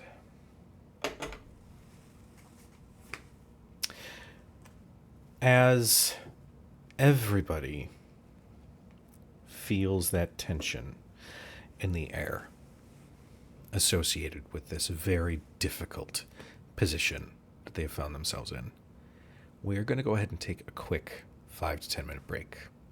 How dare I you. apologize. I know typically I try to position it a little bit earlier in the night, but to be 100% honest, the role play of this session was holy shit top tier. And I didn't want to fuck with that. So, but if you will give us just a couple of minutes, so we can take a bio break. For everybody watching, be sure to take a bio break, get some water, take your medicine if you haven't. Stretch your legs, do whatever it is you got to do.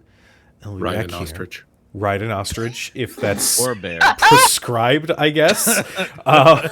And we will see you guys back here in just a couple minutes.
Hello, everyone. Welcome Hot back. dogs are sandwiches.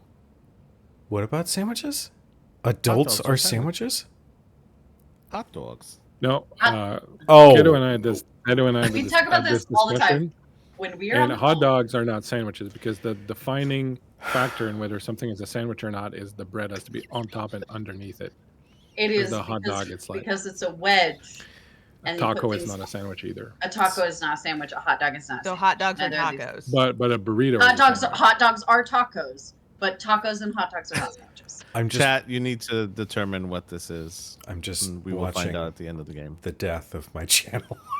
I'm gonna get flooded with so much But vitriol.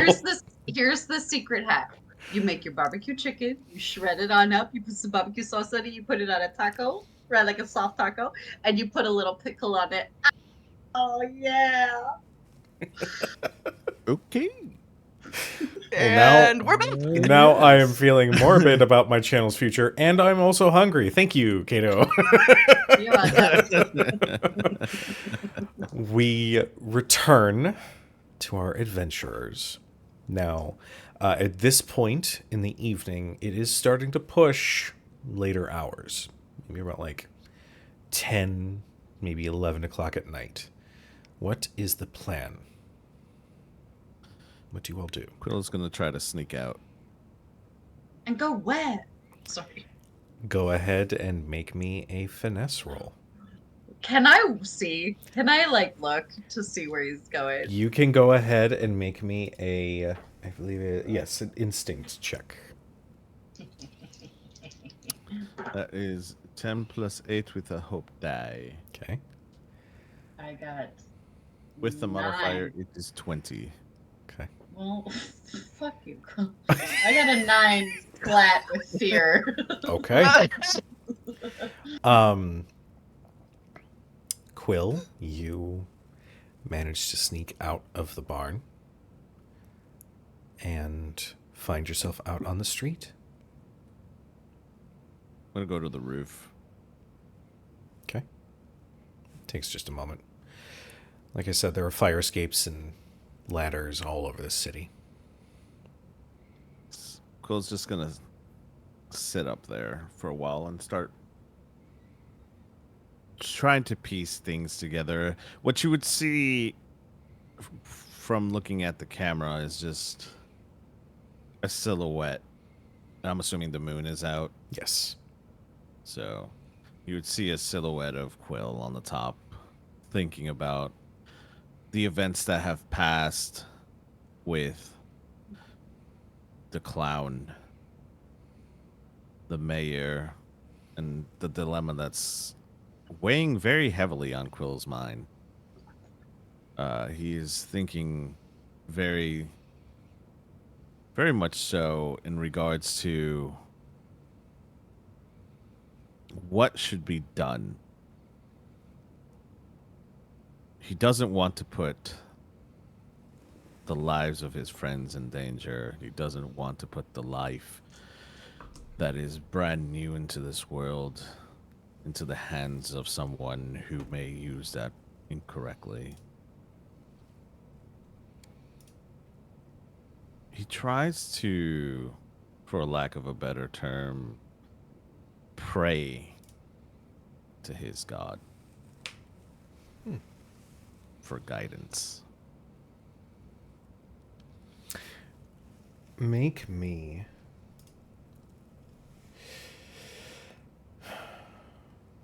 an instinct roll.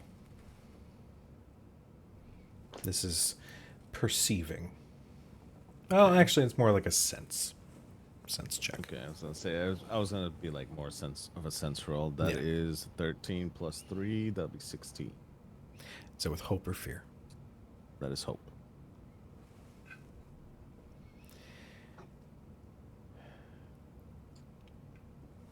You feel the cool night breeze move across your cheek. You can hear the distant sounds of joy. Maybe some arguments here and there. You hear life living in this city. in its labyrinthine streets. The beautiful, almost lightning bug, glittering lights that you can see moving throughout the streets.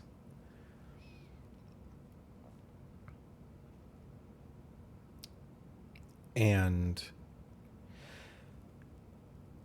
for a moment, you just sort of feel everything else. All of the stress, all of the worry, all of the tension you've felt in your body since going to Cordelia. Just sort of take a back seat.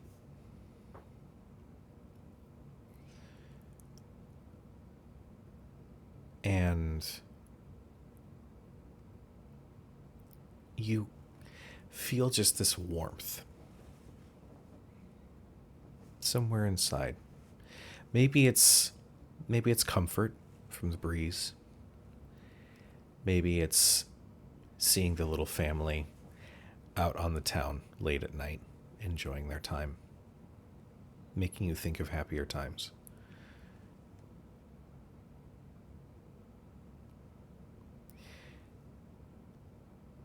And as you feel that warmth on the wind,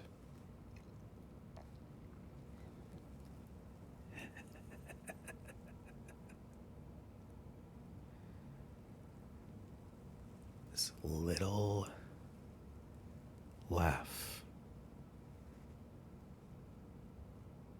and you feel a chill.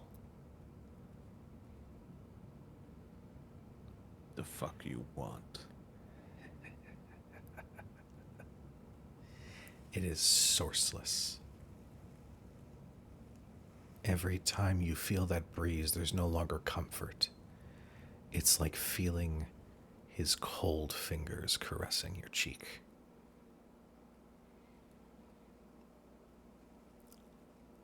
I want it all.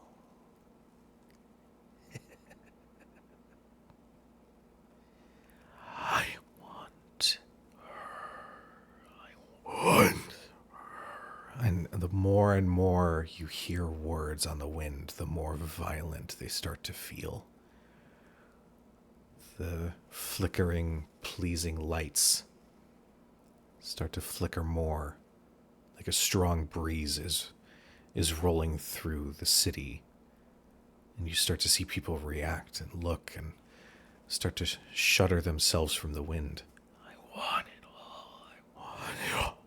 I want her. Give her to me. Give her to me. You're starting to hear more and more. And every time you do, that wind gets stronger. The lights start to fall down off of their lampposts. You see people quickly running for cover. The breeze is getting so strong and so intense that people are being taken off of their feet. You see Nox be battered by the wind.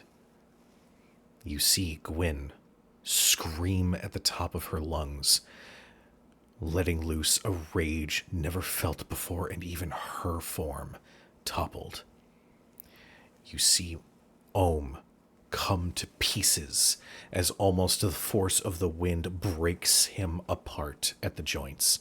You see Mar standing there, downtrodden. The fight has left his eyes as he is completely annihilated by this storm that is manifesting in these streets. And you blink, and he stands before you. The storm raging behind him. The long crimson hair whipping in the wind. The many tails of his long, luxurious coat billowing in the wind. The sick, painted smile on his face. And two glowing amber eyes looking down on you as his arms are out. I want it all, baby.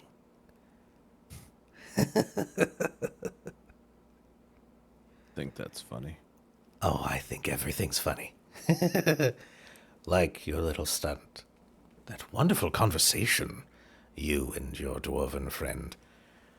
It was quite illuminating. Just how deep someone could hate someone they've never met before. It is so delicious watching you butt heads. Was that a joke? Because I'm not laughing. Oh, no, merely an observation. But, truth be told, you're reaching for something that no longer cares. You're trying to commune with that which has shut its eyes and ears to you, who's recognized you and everyone on this pathetic plane for what they are. A waste. A bad side effect to a broken plan. I am merely trying to open their eyes once more.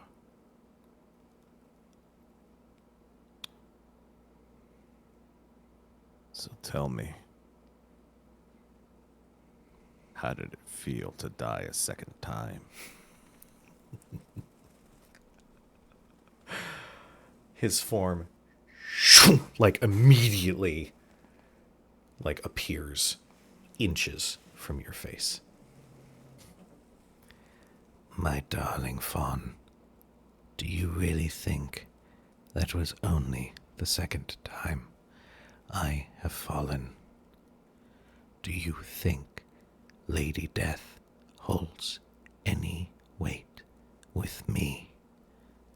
Do you think you and your paltry magics and your useless weapons can do anything to me? You are but a gnat, and I love watching gnats scramble.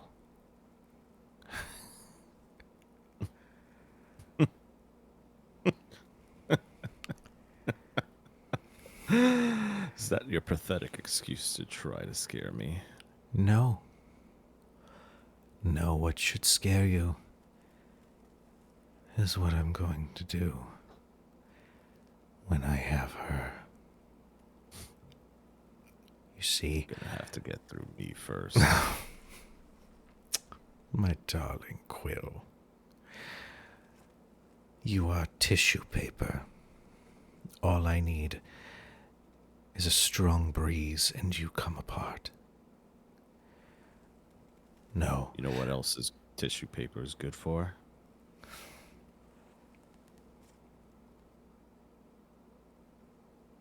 I'm waiting for that the shit. punchline.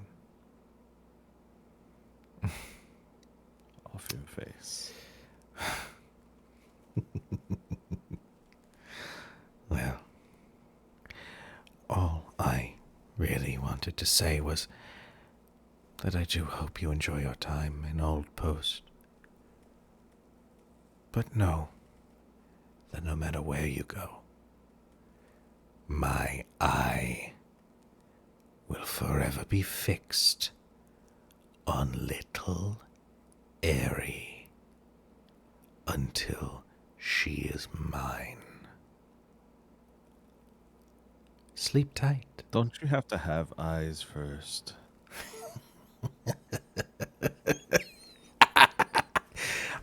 The last image of this vision are his eyes melting away, and you just see the cavernous, empty spaces where his eyes used to be as he laughs maniacally. You blink and realize you had fallen into some sort of a trance, and you sit on the rooftop. I would like to say that you'd see Quill reaching towards his face as if he was trying to grab it. All right. So he doesn't grab it, obviously, as it was a trance, but you could definitely tell that he was trying to touch it, to grab it. Fair. He looks up at the sky. I know you haven't abandoned us yet. You sent that girl. I'm not a man of faith. Never was. But she's been sent to us, whether it be by you or any of the other gods. The only thing that I am good for is to test the knowledge, and the knowledge that I have is that she's here. Science doesn't need to explain that. No books can explain what I saw.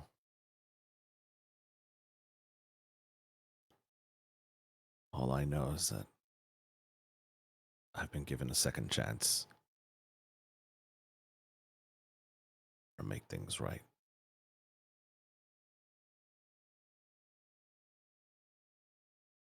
This group, as hard-headed as they are,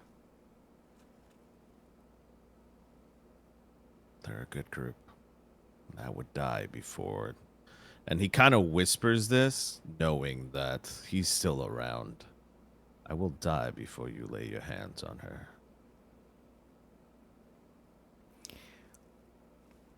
The breeze continues to gently roll through.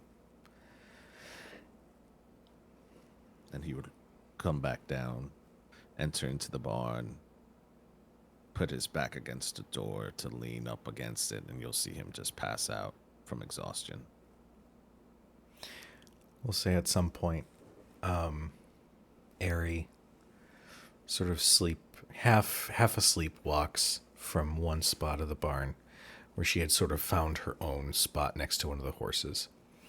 And she's walking. Her hair is just everywhere. It's a mess. There's hay, there's dirt, but she looks at peace. But she's walking as she's sort of rubbing at her eye before she then curls up next to Quill.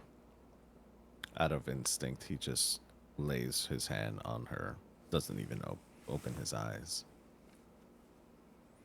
In a protective fatherly figure, that Quill has never been a father, but he just lays there, his eyes closed, and puts his hand on her. And you can hear a mumble. I won't let anything. And he just passes out. As Quill re-enters and finds his rest with Aerie. Does anybody else wish to do anything before the night passes?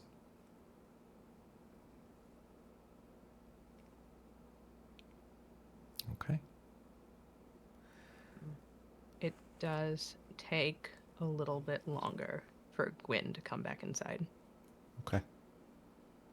Mar probably gets up at some point, and there would be low conversation before she eventually makes her way back in. A conversation that will happen next session when we have Noir back.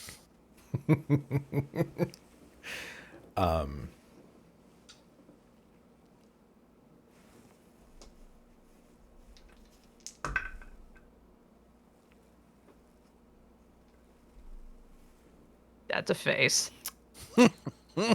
That was a face. That's a face and a roll.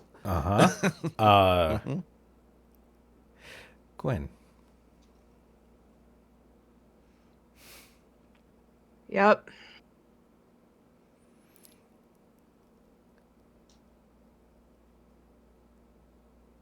Burning. Fire. Heat. Smell of blood on the air. Your vision clarifies. You're in the village far east of the Terrafan Empire. This used to be a village that belonged to a family of kobolds. Before you and yours arrived. Blood everywhere. You hear the sounds of your family, their laughter, the pain they cause. You see him. Eyes blood red. A sick smile that spreads almost a little too far on his face as he holds a bloodied axe.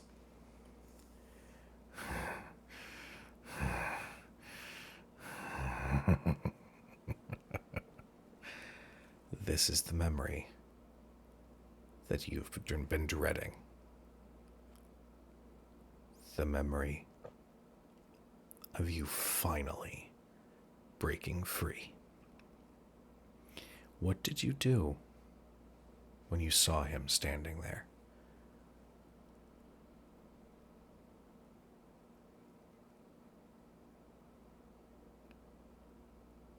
This isn't right. Janos. Brother? He growls, tosses aside the kobold that was in his hand, and lunges straight for you. What do you do? I brace. You brace. I Go ahead. grab his shoulders. I grab his face. This isn't right. This isn't what she wants. This isn't her. It is her. It is. No, you know better. Brother, you know better. I know death. I know war. And he is going to full on just start like wailing on you with every word he starts to say.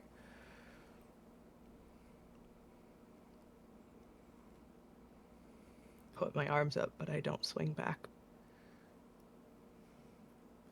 Eventually, the others, they start to hear. And their heads turn. Their arms, their hands covered in blood and viscera. Their eyes, blood red, same as your brother. More hits. More pain. And through that pain, you hear a voice. All you had to do was accept my gift. How unfortunate.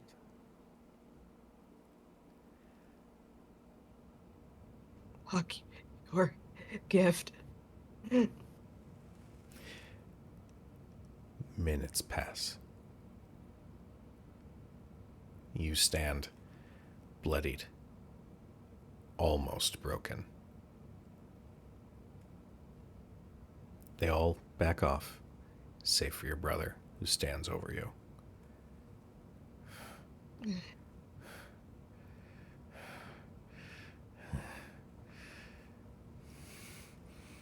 He lifts his axe.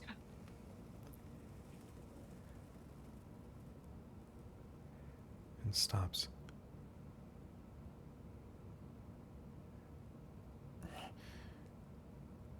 I know you. Janos. Titan's Bane. I know you. There's a moment where his bloodlust falters. And in that moment, he flips the axe so its blunt end first before he strikes down. and knocks you unconscious. That moment, that flicker in those blood-red eyes, has stayed with you.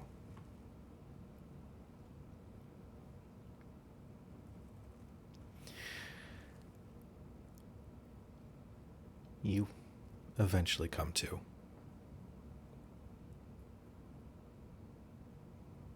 What do you do?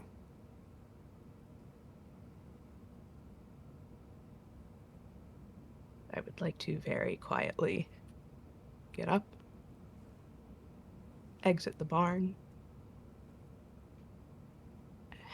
and very quietly be sick in the alley.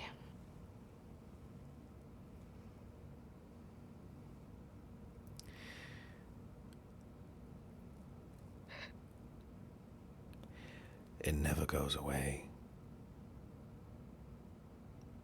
You can hear coming from the opposite end of the street.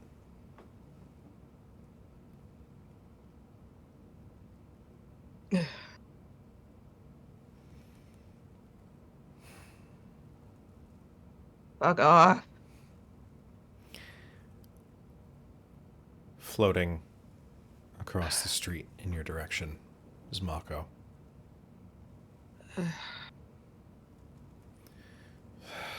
Gods, you look like shit. And he pulls a water skin and a cloth, wets the cloth a little bit, and holds it out.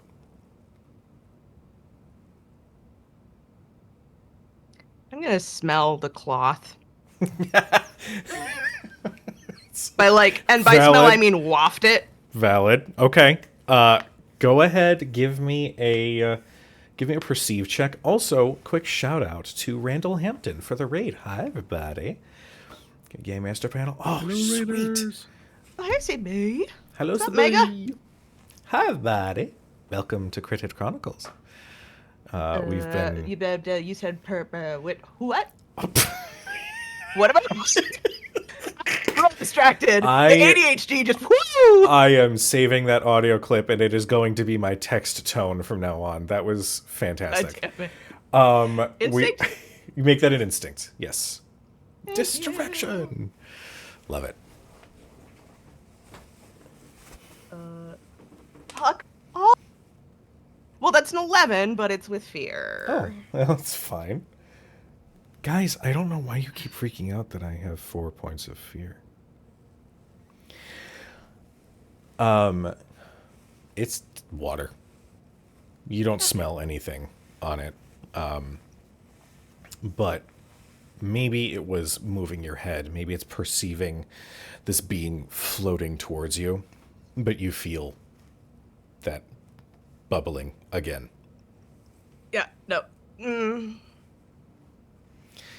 Sort of hold hand out. Just give me a second. Unless you want me to fuck up your robes. I'd prefer not, if possible. Yeah. Just 2 seconds, my guy. Okay. Yes. You may have several.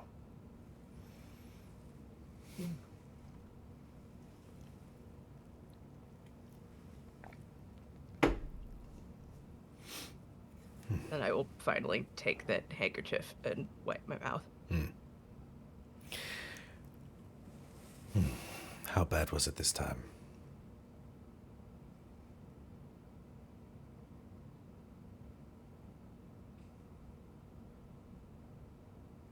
You remember the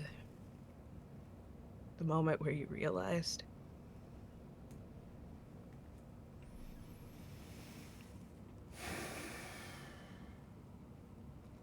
Where you understood what had been taken from you?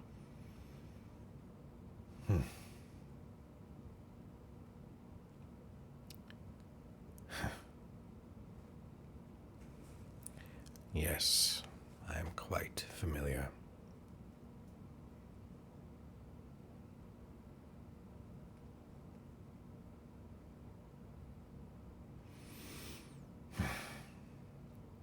I don't quite know how long.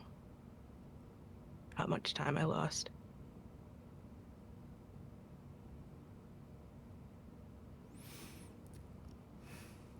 Well,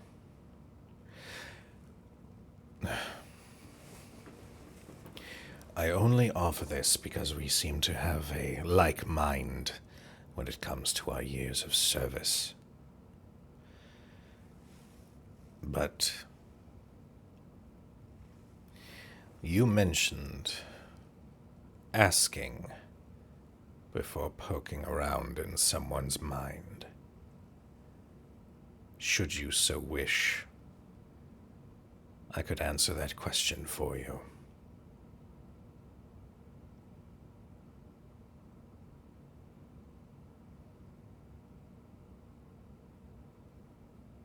All right.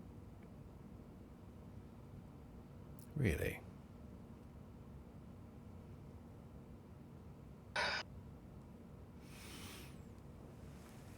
Trust has to begin somewhere, right? Hmm. We can trade fucking quips all night, or we can get somewhere.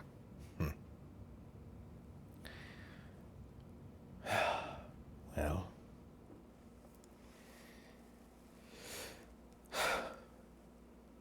take a deep breath. Mako extends his hand. So it's just over your face. And you feel yourself falling. Darkness everywhere around you. You fall forever. Mako has disappeared. This city has disappeared. Everyone you travel with has disappeared. And that's where we're going to end tonight's session.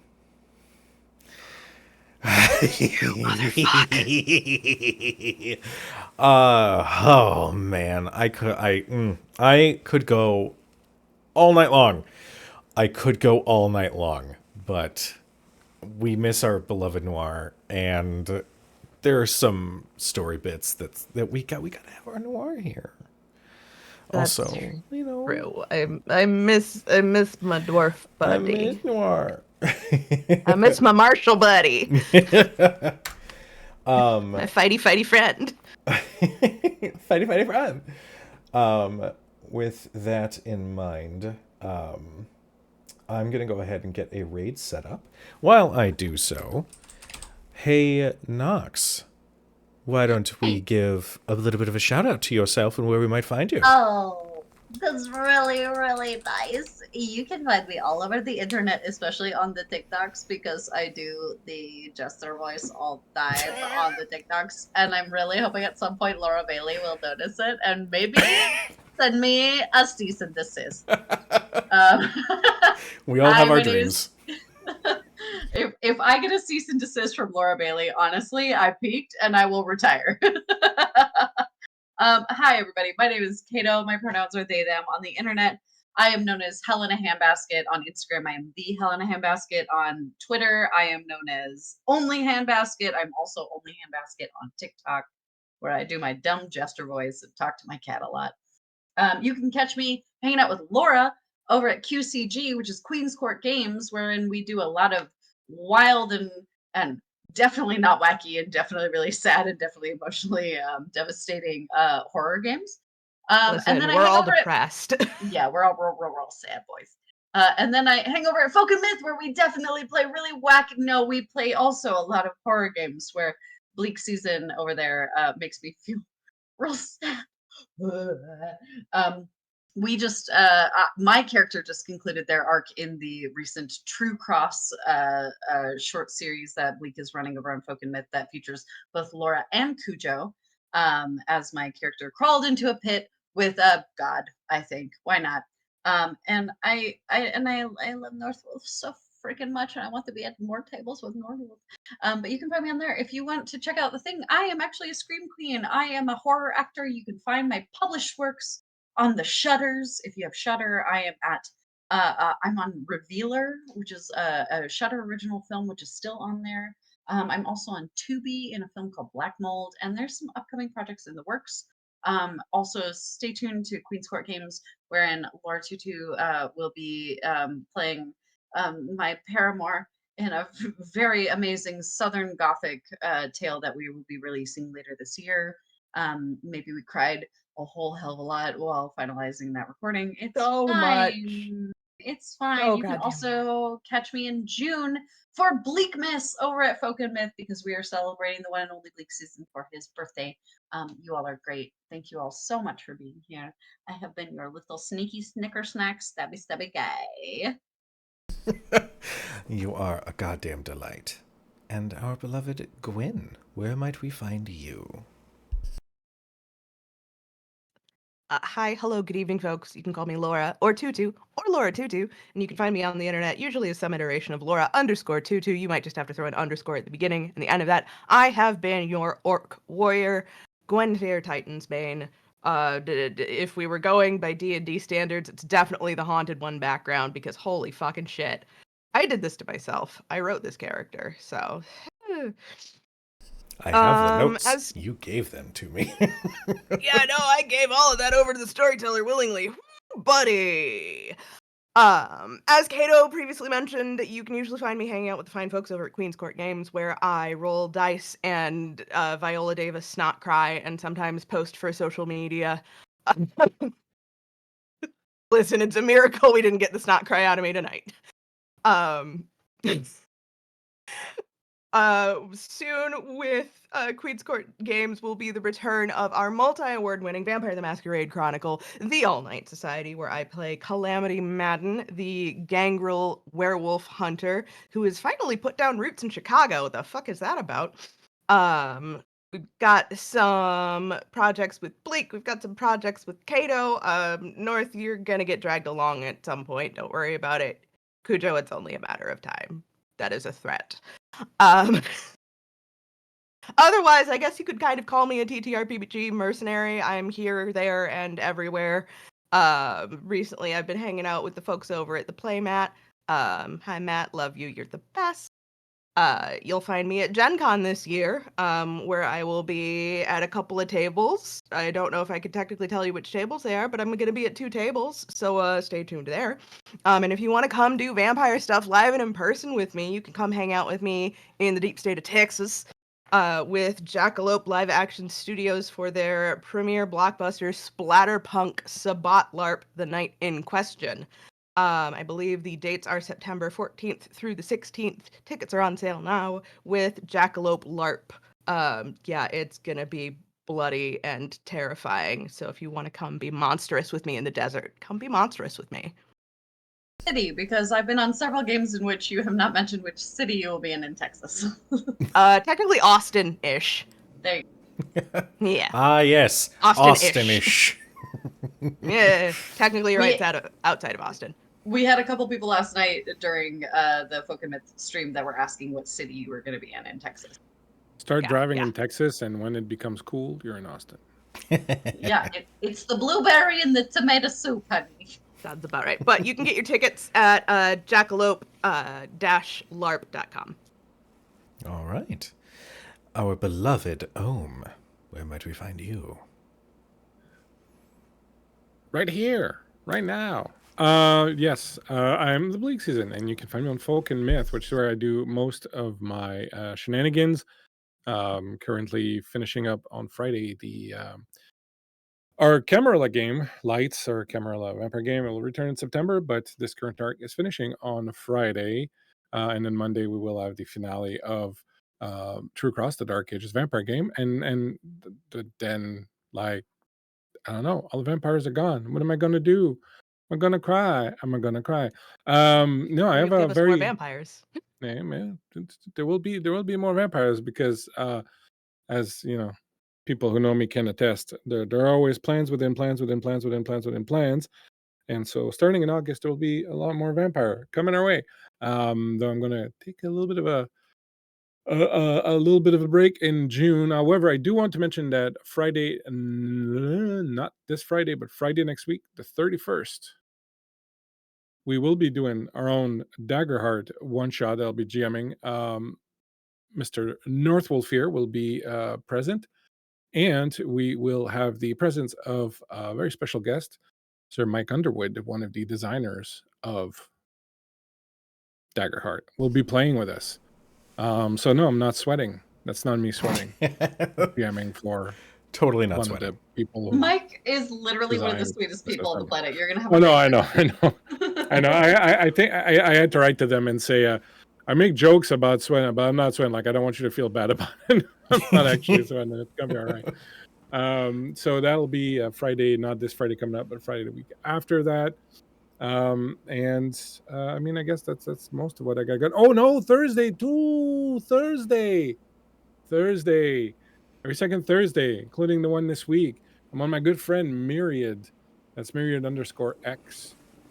Myriad's channel playing a 70s vaporwave D&D game where I play a down on his luck tiefling detective who is unfortunately saddled with his ex-wife in the form of Little Bones, playing my ex-wife. She's a roller girl, and I'm just trying to keep my little plant Esmeralda alive. But it's gonna get crazy. 70s vaporwave, Myriad X, fantastic game master.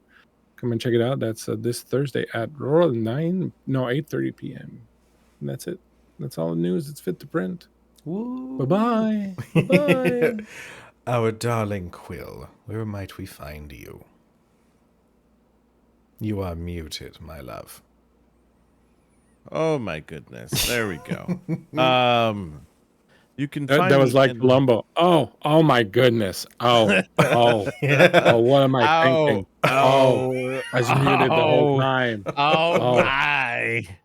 You guys just told me now we had the whole session with me muted. My name is Norfolk 911. You can find me on all of the socials as Norfolk 911 or Twisted Fates, as Twisted Fates is our brand for TTRPGs. Uh, we currently launched the brand about a month ago. We're doing absolutely amazing. Thanks to all my players and all of you that are supporting it.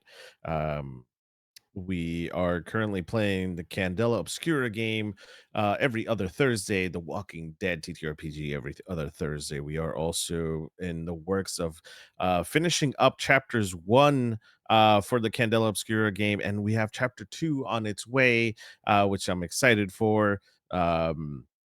We have chapters 3 and 4 for Candela coming up in the near future. I just currently wrapped up my arc over at Gen Con TV on Monday, which was with Elowin Leafshade, my beloved druid over there, which was absolutely amazing.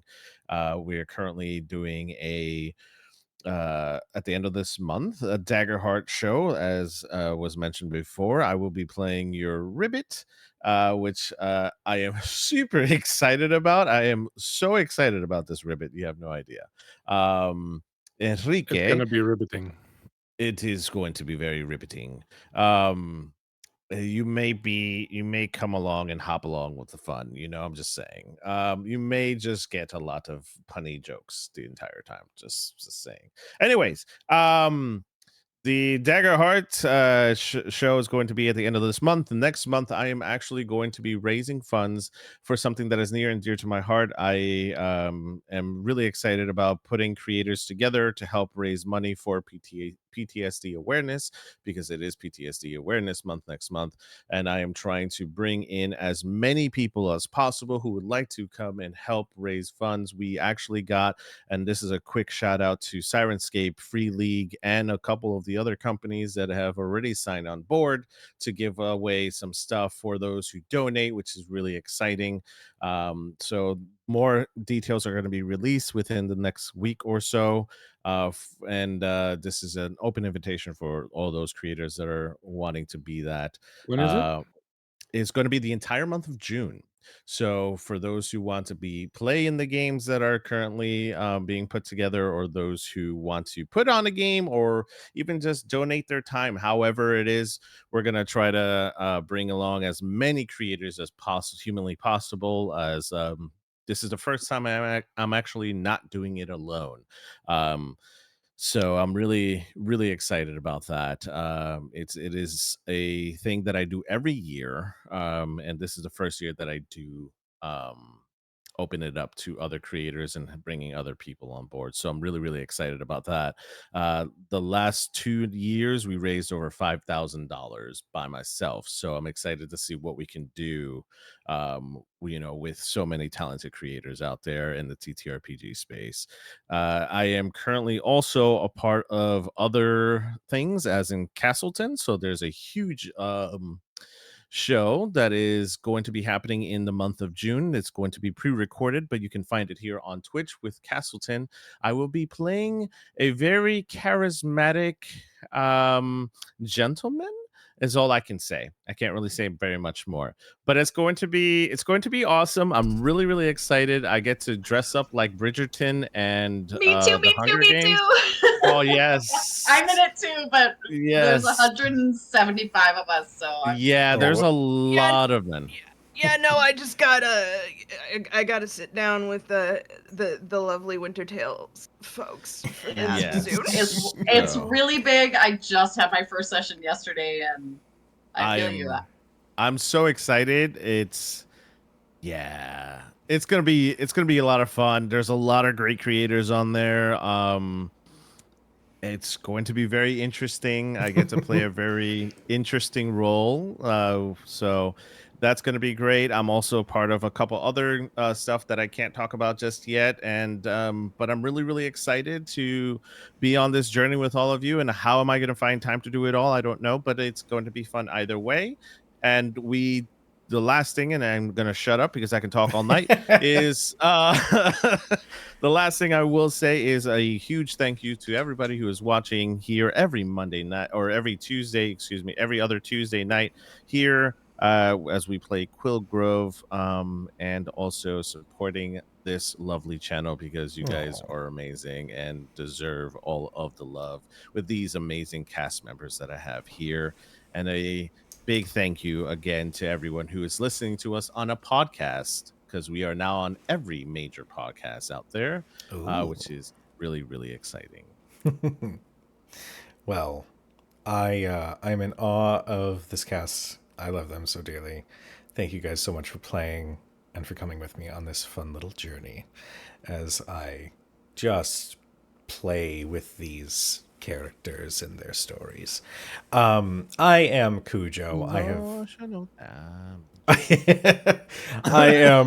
am Cujo. I have been your chronicler for the Secrets of Biven episode 3. You can find me at Cujo Plays Games and at Crit Hit Chronicles on Instagram.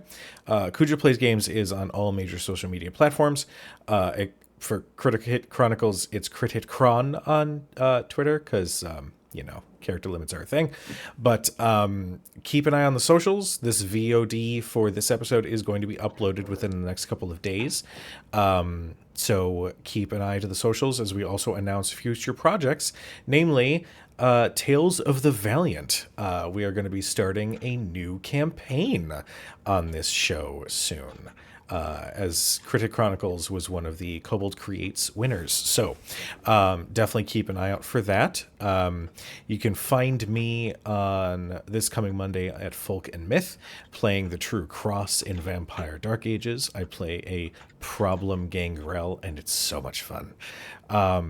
Every other Tuesday, you can find me here running Daggerheart. Every Wednesday, you can find me over at Nerd Immersion, which is actually who we're going to be raiding here in just a few moments. And starting this week, for the next couple Thursdays, you can find me at Hack Recklessly, where we're going to play Mystery Business, because we all love Scooby-Doo. Yeah. We're all fans of Scooby-Doo in mystery games, and that should be fun, as I'm playing the Daphne of the group, which will be fine. So that's I'm excited about that. that is where you can find me. But definitely keep an eye on the socials for any future announcements. Thank you all so much for all of the support and all of you guys tuning in and supporting the channel. I truly love tabletop RPGs and being able to tell these stories with these amazing creators who deserve all of the love. So thank you once again. If you guys will just hold for a moment, we're going to go give Ted some love as we raid his channel.